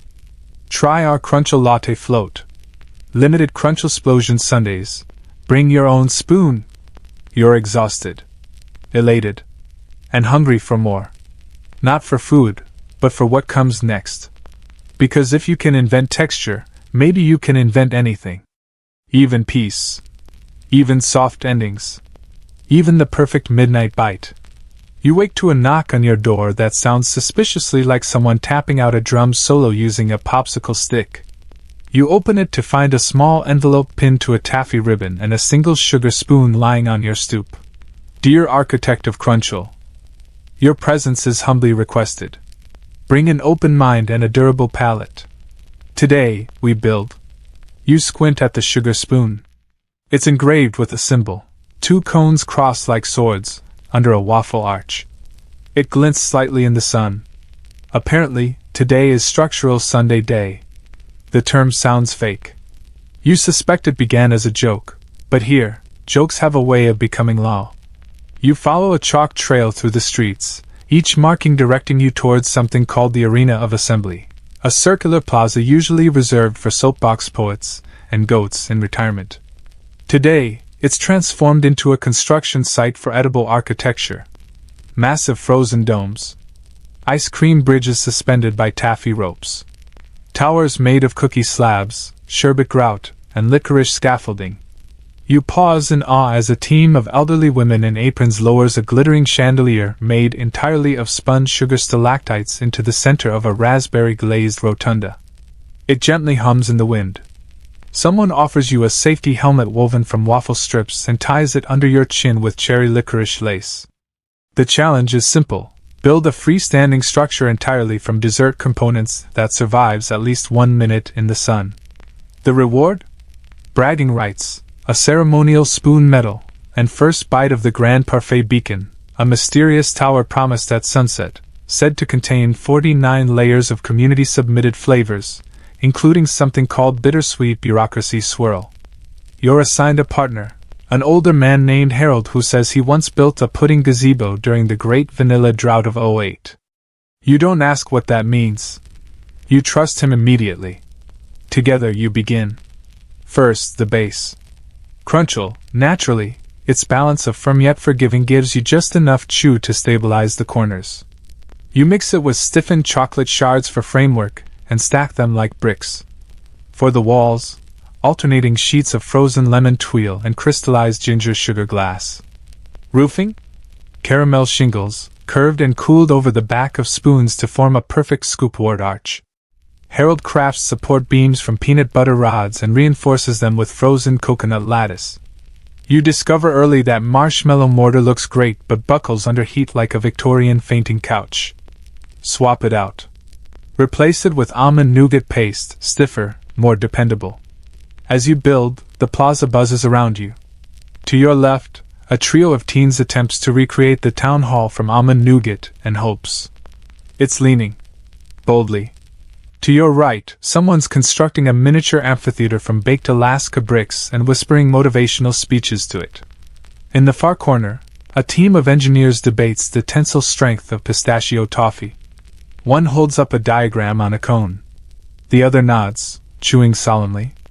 You and Harold work mostly in silence, the kind that only forms when two people have both failed and succeeded enough to understand each other without words. He finally speaks while balancing a delicate cherry lace arch over the second story. It's funny, isn't it? That we measure success in bites. You smile, steadying the base. Better than measuring it in missed moments. By mid-afternoon, your structure takes shape. You call it the House of Holding. It has 4 windows, each different, one square, one circle, one star-shaped, one open to the wind. Its door is a spoon, carefully carved and framed in cookie bark. Its floor? Frosted graham cracker tiles, layered with lavender syrup grout. You and Harold step back as a crowd forms. The sun begins to creep forward. And the challenge begins. 1 minute in the sun. Your heart stutters as the ginger sugar glass begins to glisten, as the caramel shingles sigh ever so slightly. The second hand ticks.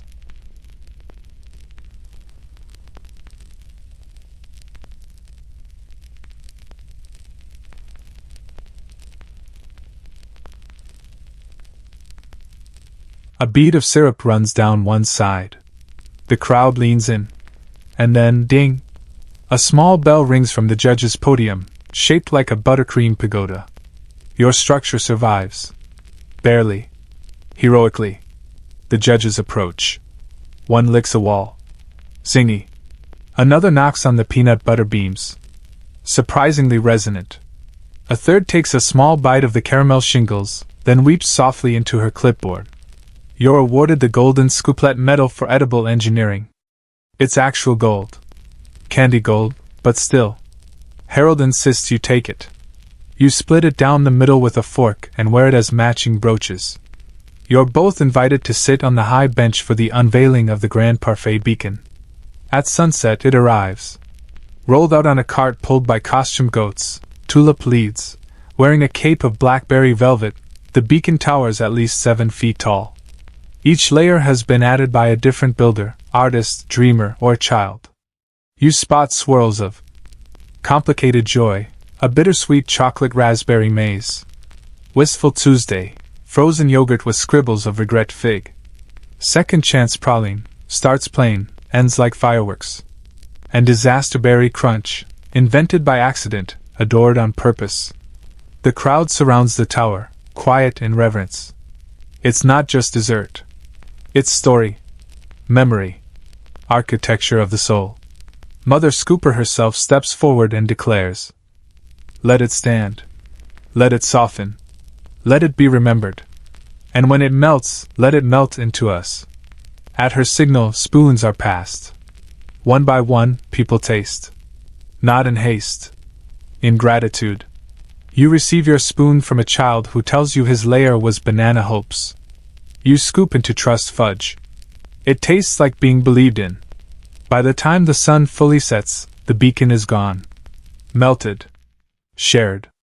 Absorbed into laughter, smudged lips, sticky hands. And memories. You walk home, metals shining under the street lamps, pockets full of crushed toil and pride. And as you climb into bed, you whisper aloud, "Today, we built something that held. It's not about the sugar. It never was. This morning, the city doesn't stir with urgency or invention. It stretches. It sighs.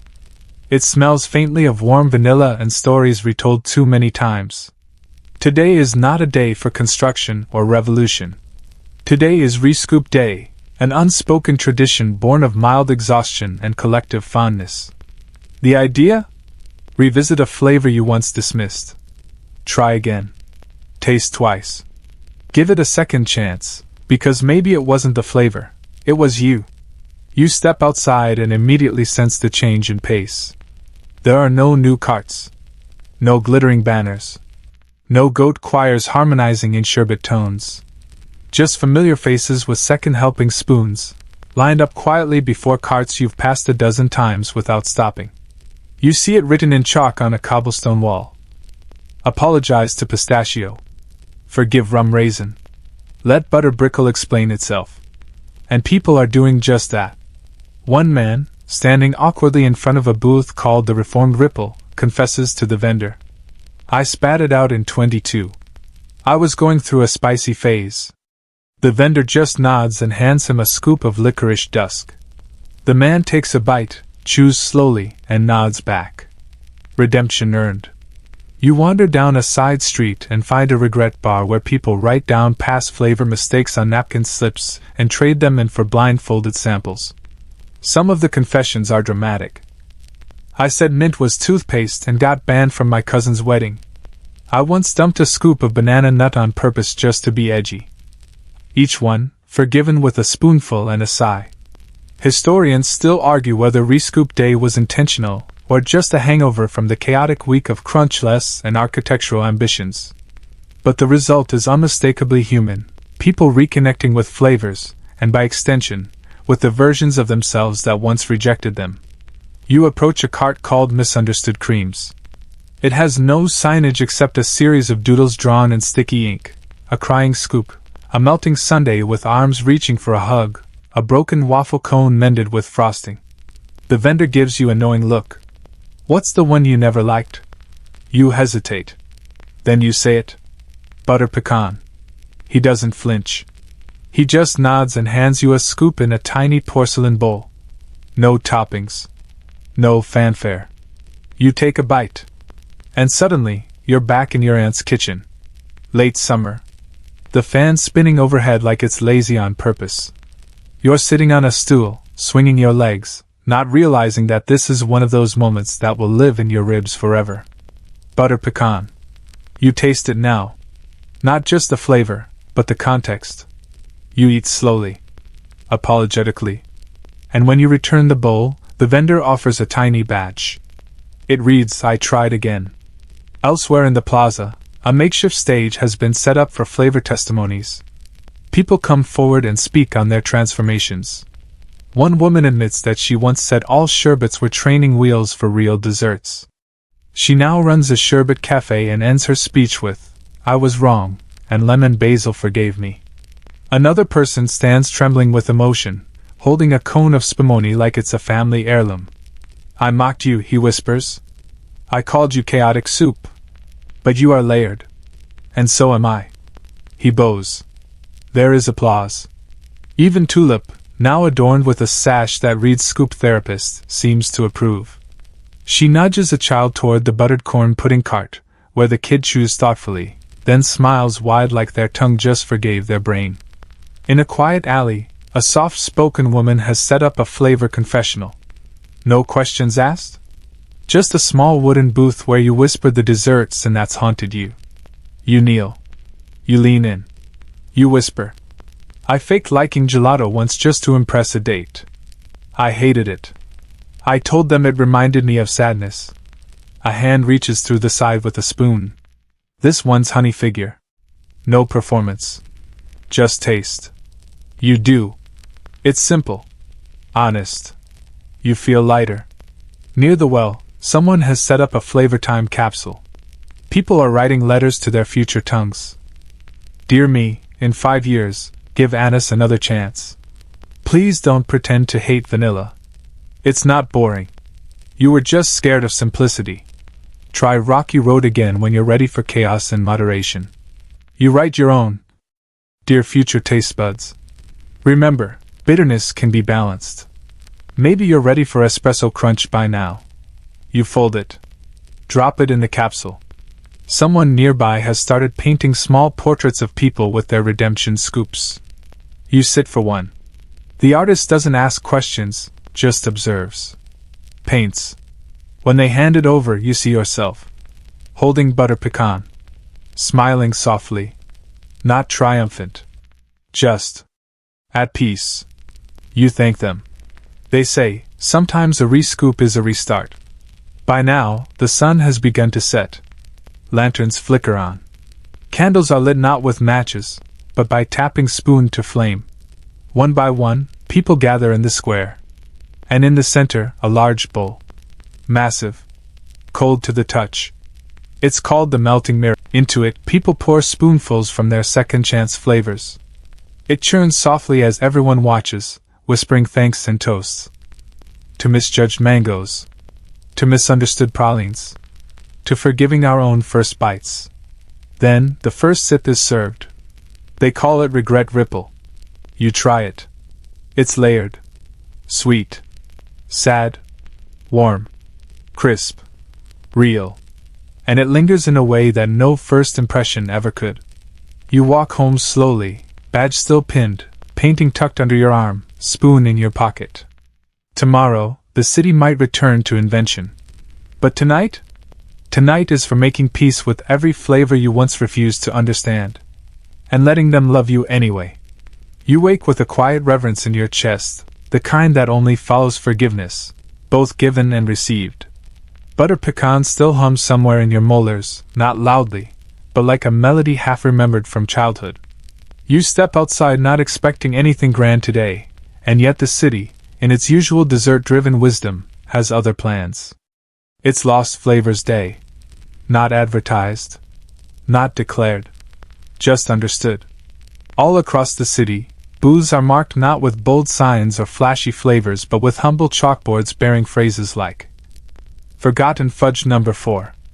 It tasted like a Tuesday we no longer talk about.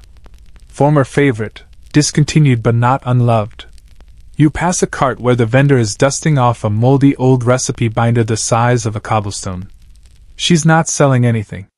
She's letting people read the names of scoops that no longer exist. Blue Sage Dream. Twilight Sorbet. Black Licorice Whisper, limited run, vanished mid-batch. Candied Grief, developed during a weird breakup. You say a few names aloud, just to hear what they sound like in your mouth. The syllables taste nostalgic. A nearby table invites visitors to reconstruct a memory using old flavor profiles. You sit. The form is short but direct. What was the flavor's name? What did it remind you of? Why did it disappear? You fill in yours slowly. Name, Apricot Pecan Ripple. Memory, spring sunlight through stained glass. My uncle laughing. Why it disappeared, I never asked for it again. They take your form and hand you a spoonful of something close, apricotish cream with toasted bits. You taste it and close your eyes. It's not exact. It doesn't have to be. It still knows where to find you. Historians still argue whether Lost Flavors Day originated from a rogue menu editor with nostalgia issues or if it was a marketing gimmick that accidentally became therapeutic. Either way, it's honored like a memorial, tender, slightly sticky, and full of bite-sized grief. One corner booth is called the Melted Archives. It has no refrigeration, intentionally. Just half-formed scoops, melting slowly in transparent bowls. People sit around them and watch. No spoons. Just presence. You overhear a man whisper. I remember when lemon coal crunch was all I wanted. Then I grew up and decided joy had to be serious. A woman near him responds, I stopped liking cotton candy after my sister left. Not because of the taste, because she loved it. They sit together silent, the bowls melting beside them like timelines unspooling. You walk on and find a group of children playing something called Flavor Graveyard. It's part scavenger hunt, part storytelling. They've hidden painted stones around the city, each marked with the name of a discontinued or failed flavor. When you find one, you bring it to the scoop keeper, who reads a eulogy. You discover one tucked into a flower box. Pineapple pepper panic. You hand it over. Nearby, a poet is offering flavor eulogies. You tell her about a childhood favorite, something vaguely called chocolate daydream crunch, which no one else remembers and which might have just been ice cream topped with cereal in your grandma's kitchen. She writes this for you on the spot. She crunched when the world was soft. She soothed when the lights went out. She was every scraped knee healed with chocolate, and every nap that arrived in time.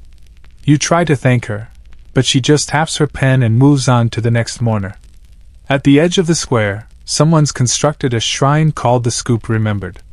It's simple, a table, a dozen candles, and a guest book where people can write down flavors they miss, even if they only existed once. Some entries are silly. Pickle sorbet, it wasn't good, but it was mine. Pumpkin pecan spice swirl, created in anger, devoured in love. Bubblegum silence, pink, forgettable, but tied to my first sleepover. Some are aching. Coconut chill, I ate it with my mom on her last birthday. Maple marsh, my best friend's favorite. I didn't save the recipe. You leave your own. Caramel hush. Tasted like finishing a book in one sitting. I miss it still. You light a candle.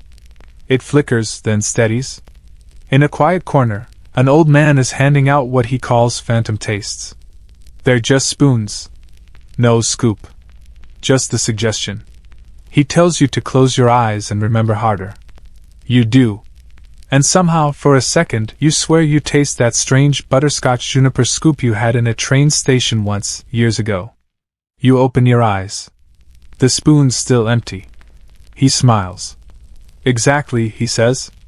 Back at your doorstep, you find a note, folded into the shape of a cone. Some scoops aren't lost. Just waiting for you to want them again. You sit on your steps, thinking of all the forgotten flavors you swore you'd never miss. The ones you outgrew. The ones you ran from. The ones that vanished before you learned how to savor them. And you wonder how many things, flavors, friendships, feelings, you left behind too early. You whisper a quiet apology to your past tastes. Then you fall asleep with the soft certainty that nothing sweet is truly gone. It's just waiting for your spoon. This morning, there's dew on the window and something new in the air. Not just sugar, though that's a given. It's something gentler, quieter, like a scoop of whipped stillness on a cone of curiosity. Today is the day of one last bite. Not the end, not a farewell. Just a moment to pause, to taste something slowly, very slowly, and ask yourself, what would I choose if I could only have one more? Not forever. Just for now. You step into the square, where everything has been hushed. The usual sounds, the clatter of carts, the goat hooves, the endless debates about whether fig counts as dessert, all seem to have softened. Even Tulip wears socks today. Over her hooves. Tiny, woolen, ridiculous. But quiet. Each vendor has covered their sign with brown paper. Each cart displays a simple question. What would be your final flavor today? And the rule is this, you only get one scoop. One. All day. No trades. No second chances. No palate cleansers. Just one moment. One decision. One bite you'll remember. Historians still argue whether the tradition started as an economic experiment, a religious ritual, or just a collective palate fatigue. But everyone agrees it brings about the most reflective eating you've ever seen. You pass a teenager with tears in his eyes as he lifts a spoonful of caramel swirl. You overhear an older woman whisper to her scoop of peach sorbet, "We've been through a lot, haven't we?" You see a couple, and it's not dramatic. It's not loud. It's tender. You wander torn. Crunchel calls to you, of course. The comfort, the pride. But then you pass a cart labeled simply bittersweet. It smells like burned sugar, orange peel, and something slightly herbal. The vendor says nothing, just nods when you step forward. You stare at the small, golden scoop in the center of her cart. It glows faintly, like it has a heartbeat. Is this melancholy? She shrugs. Maybe. Or maybe it's closure. You look around. Some are choosing childhood favorites. Others go for the strange, experimental. Some pick something new, brave. A flavor they've never met before, like they're hoping to fall in love at the last second. One man bites into a cinnamon licorice cone and shouts, "Regret!" before dissolving into laughter. You smile. You step back. Not ready yet. You walk past booths handing out memory scoops, flavors you've tasted before, but now shaded by time. You pass the first taste tent, where people are trying their first ever bite of something, whether it's mint chip, rosewater gelato, or salted fig chew. In one quiet corner, a child holds a cone of chocolate and whispers to it as if it's a diary. You overhear, "I'm scared I won't like it as much as I used to." That's the secret today. No one's scared of dessert. They're scared of meaning. Because one last bite isn't about taste. It's about choosing what stays with you. You finally approach a cart you hadn't noticed before. It's made of polished wood, its sign painted with care. The bite that built you meet the vendor's eyes.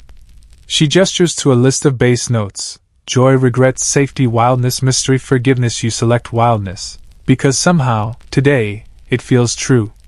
She mixes, whispers over the spoon. The scoop she hands you is purple.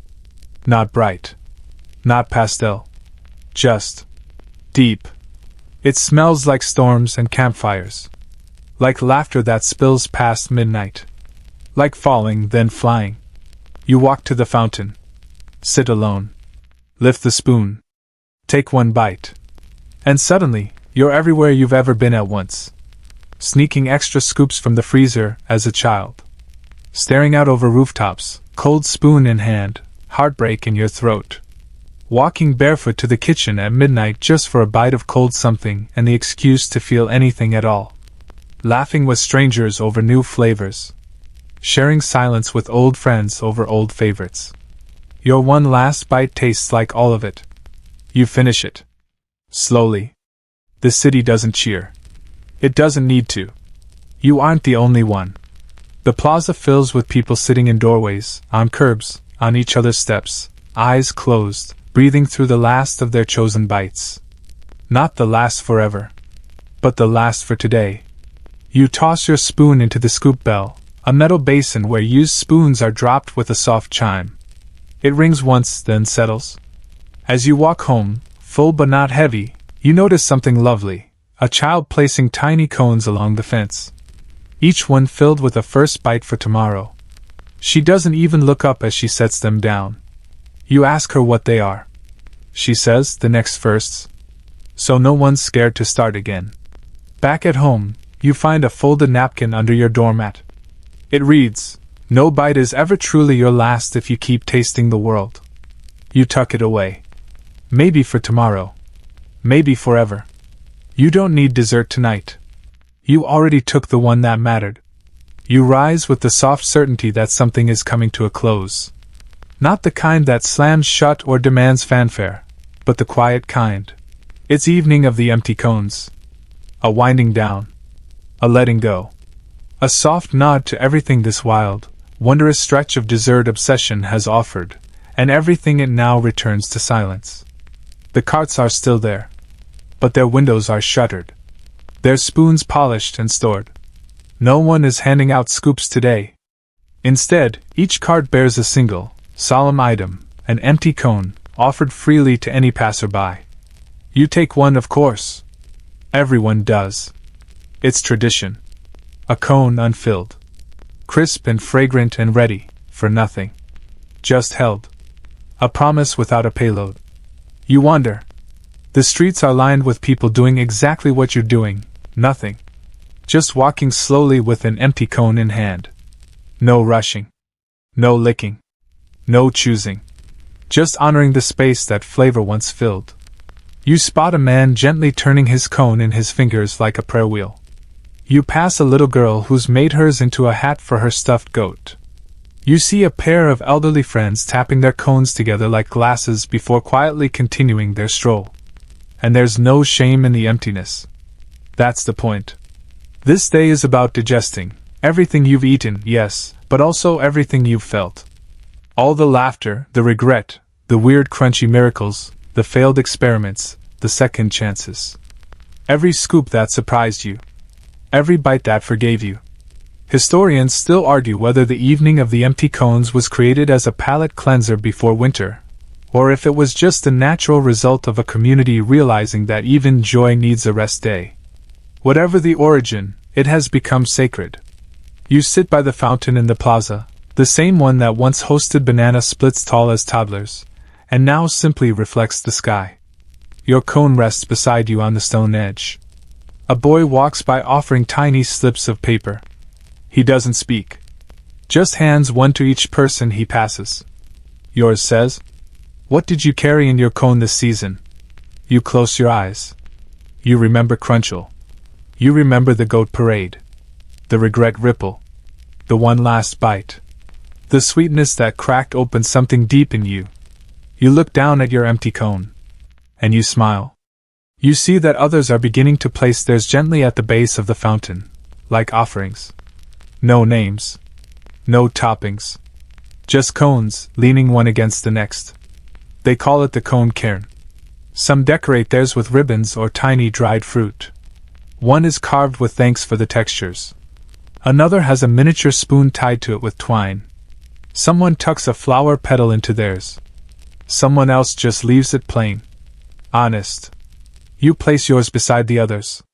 You hesitate for a second, then whisper, "See you again," and stand back. At dusk, the bells ring. Not the scoop bell this time. The goat bells. Every goat in the city, Tulip included, wears a tiny brass bell today. And as the sun sets, they begin a slow walk through the main square, followed by a quiet procession of residents. Not singing. Not clapping. Just breathing. Just letting the sound of those tiny bells wash over everything. It's the sound of closure. Of sweetness settling into memory. You walk alongside them. The carts stay closed. The lights dim slowly. And the cone cairn glows in the twilight, soft candlelight tucked between the empty forms. You see Verity the notary, now wearing her honorary sash as chronicler of cream, gently writing down each name she remembers from the past weeks. You see Harold polishing a tiny Crunchel plaque and placing it near the old flavor forge. You see Tulip, one last time, nudge a boy gently toward the fountain, his empty cone gripped in both hands like he's not sure how to say goodbye. You sit for a moment longer, taking in the slow end. The cones. The sigh. You feel full, not in your stomach, but in your soul. Like every memory had a flavor, and you've finally finished your plate. And the night does not end with fireworks, or music, or sugar-fueled chaos. It ends the way it began. With one last breeze. A yawn in the distance. And the very faint scent of vanilla in the air. You walk home. And just before you enter your door, you find one last folded note resting on your step. It reads, "Let the sweetness fade. Let the stillness stay. We'll scoop again. But not today." You press it to your chest. You step inside. And as the quiet of your room wraps around you, you feel something lovely stir. The space to dream again. Now let your shoulders fall back just a bit. Let the weight of spoons and scoops and goat parades dissolve into the air around you. You've walked every cobblestone of this sweet little world, haven't you? You've tasted the absurd, forgiven the forgotten, savored the soft and the strange. And now, here at the end, you carry nothing. No toppings. No pressure. Just breath. Just warmth. Just stillness. Your cone is empty. And so is your mind, finally. Drift there, for a while. In the quiet space where stories rest. Where flavors live as memories, gentle and unsticky. The air around you is cool now. Not cold. Just enough to remind you that rest is real. That endings can feel like soft beginnings. Let your breathing slow. Let your spine settle. Let your last taste of this journey be peace, not sugar, not crunch, not even cream. Just quiet. And when you wake, whenever that may be, you'll know where to find us again. Just follow the scent of waffle cones and the sound of little goat bells. We'll be here, waiting.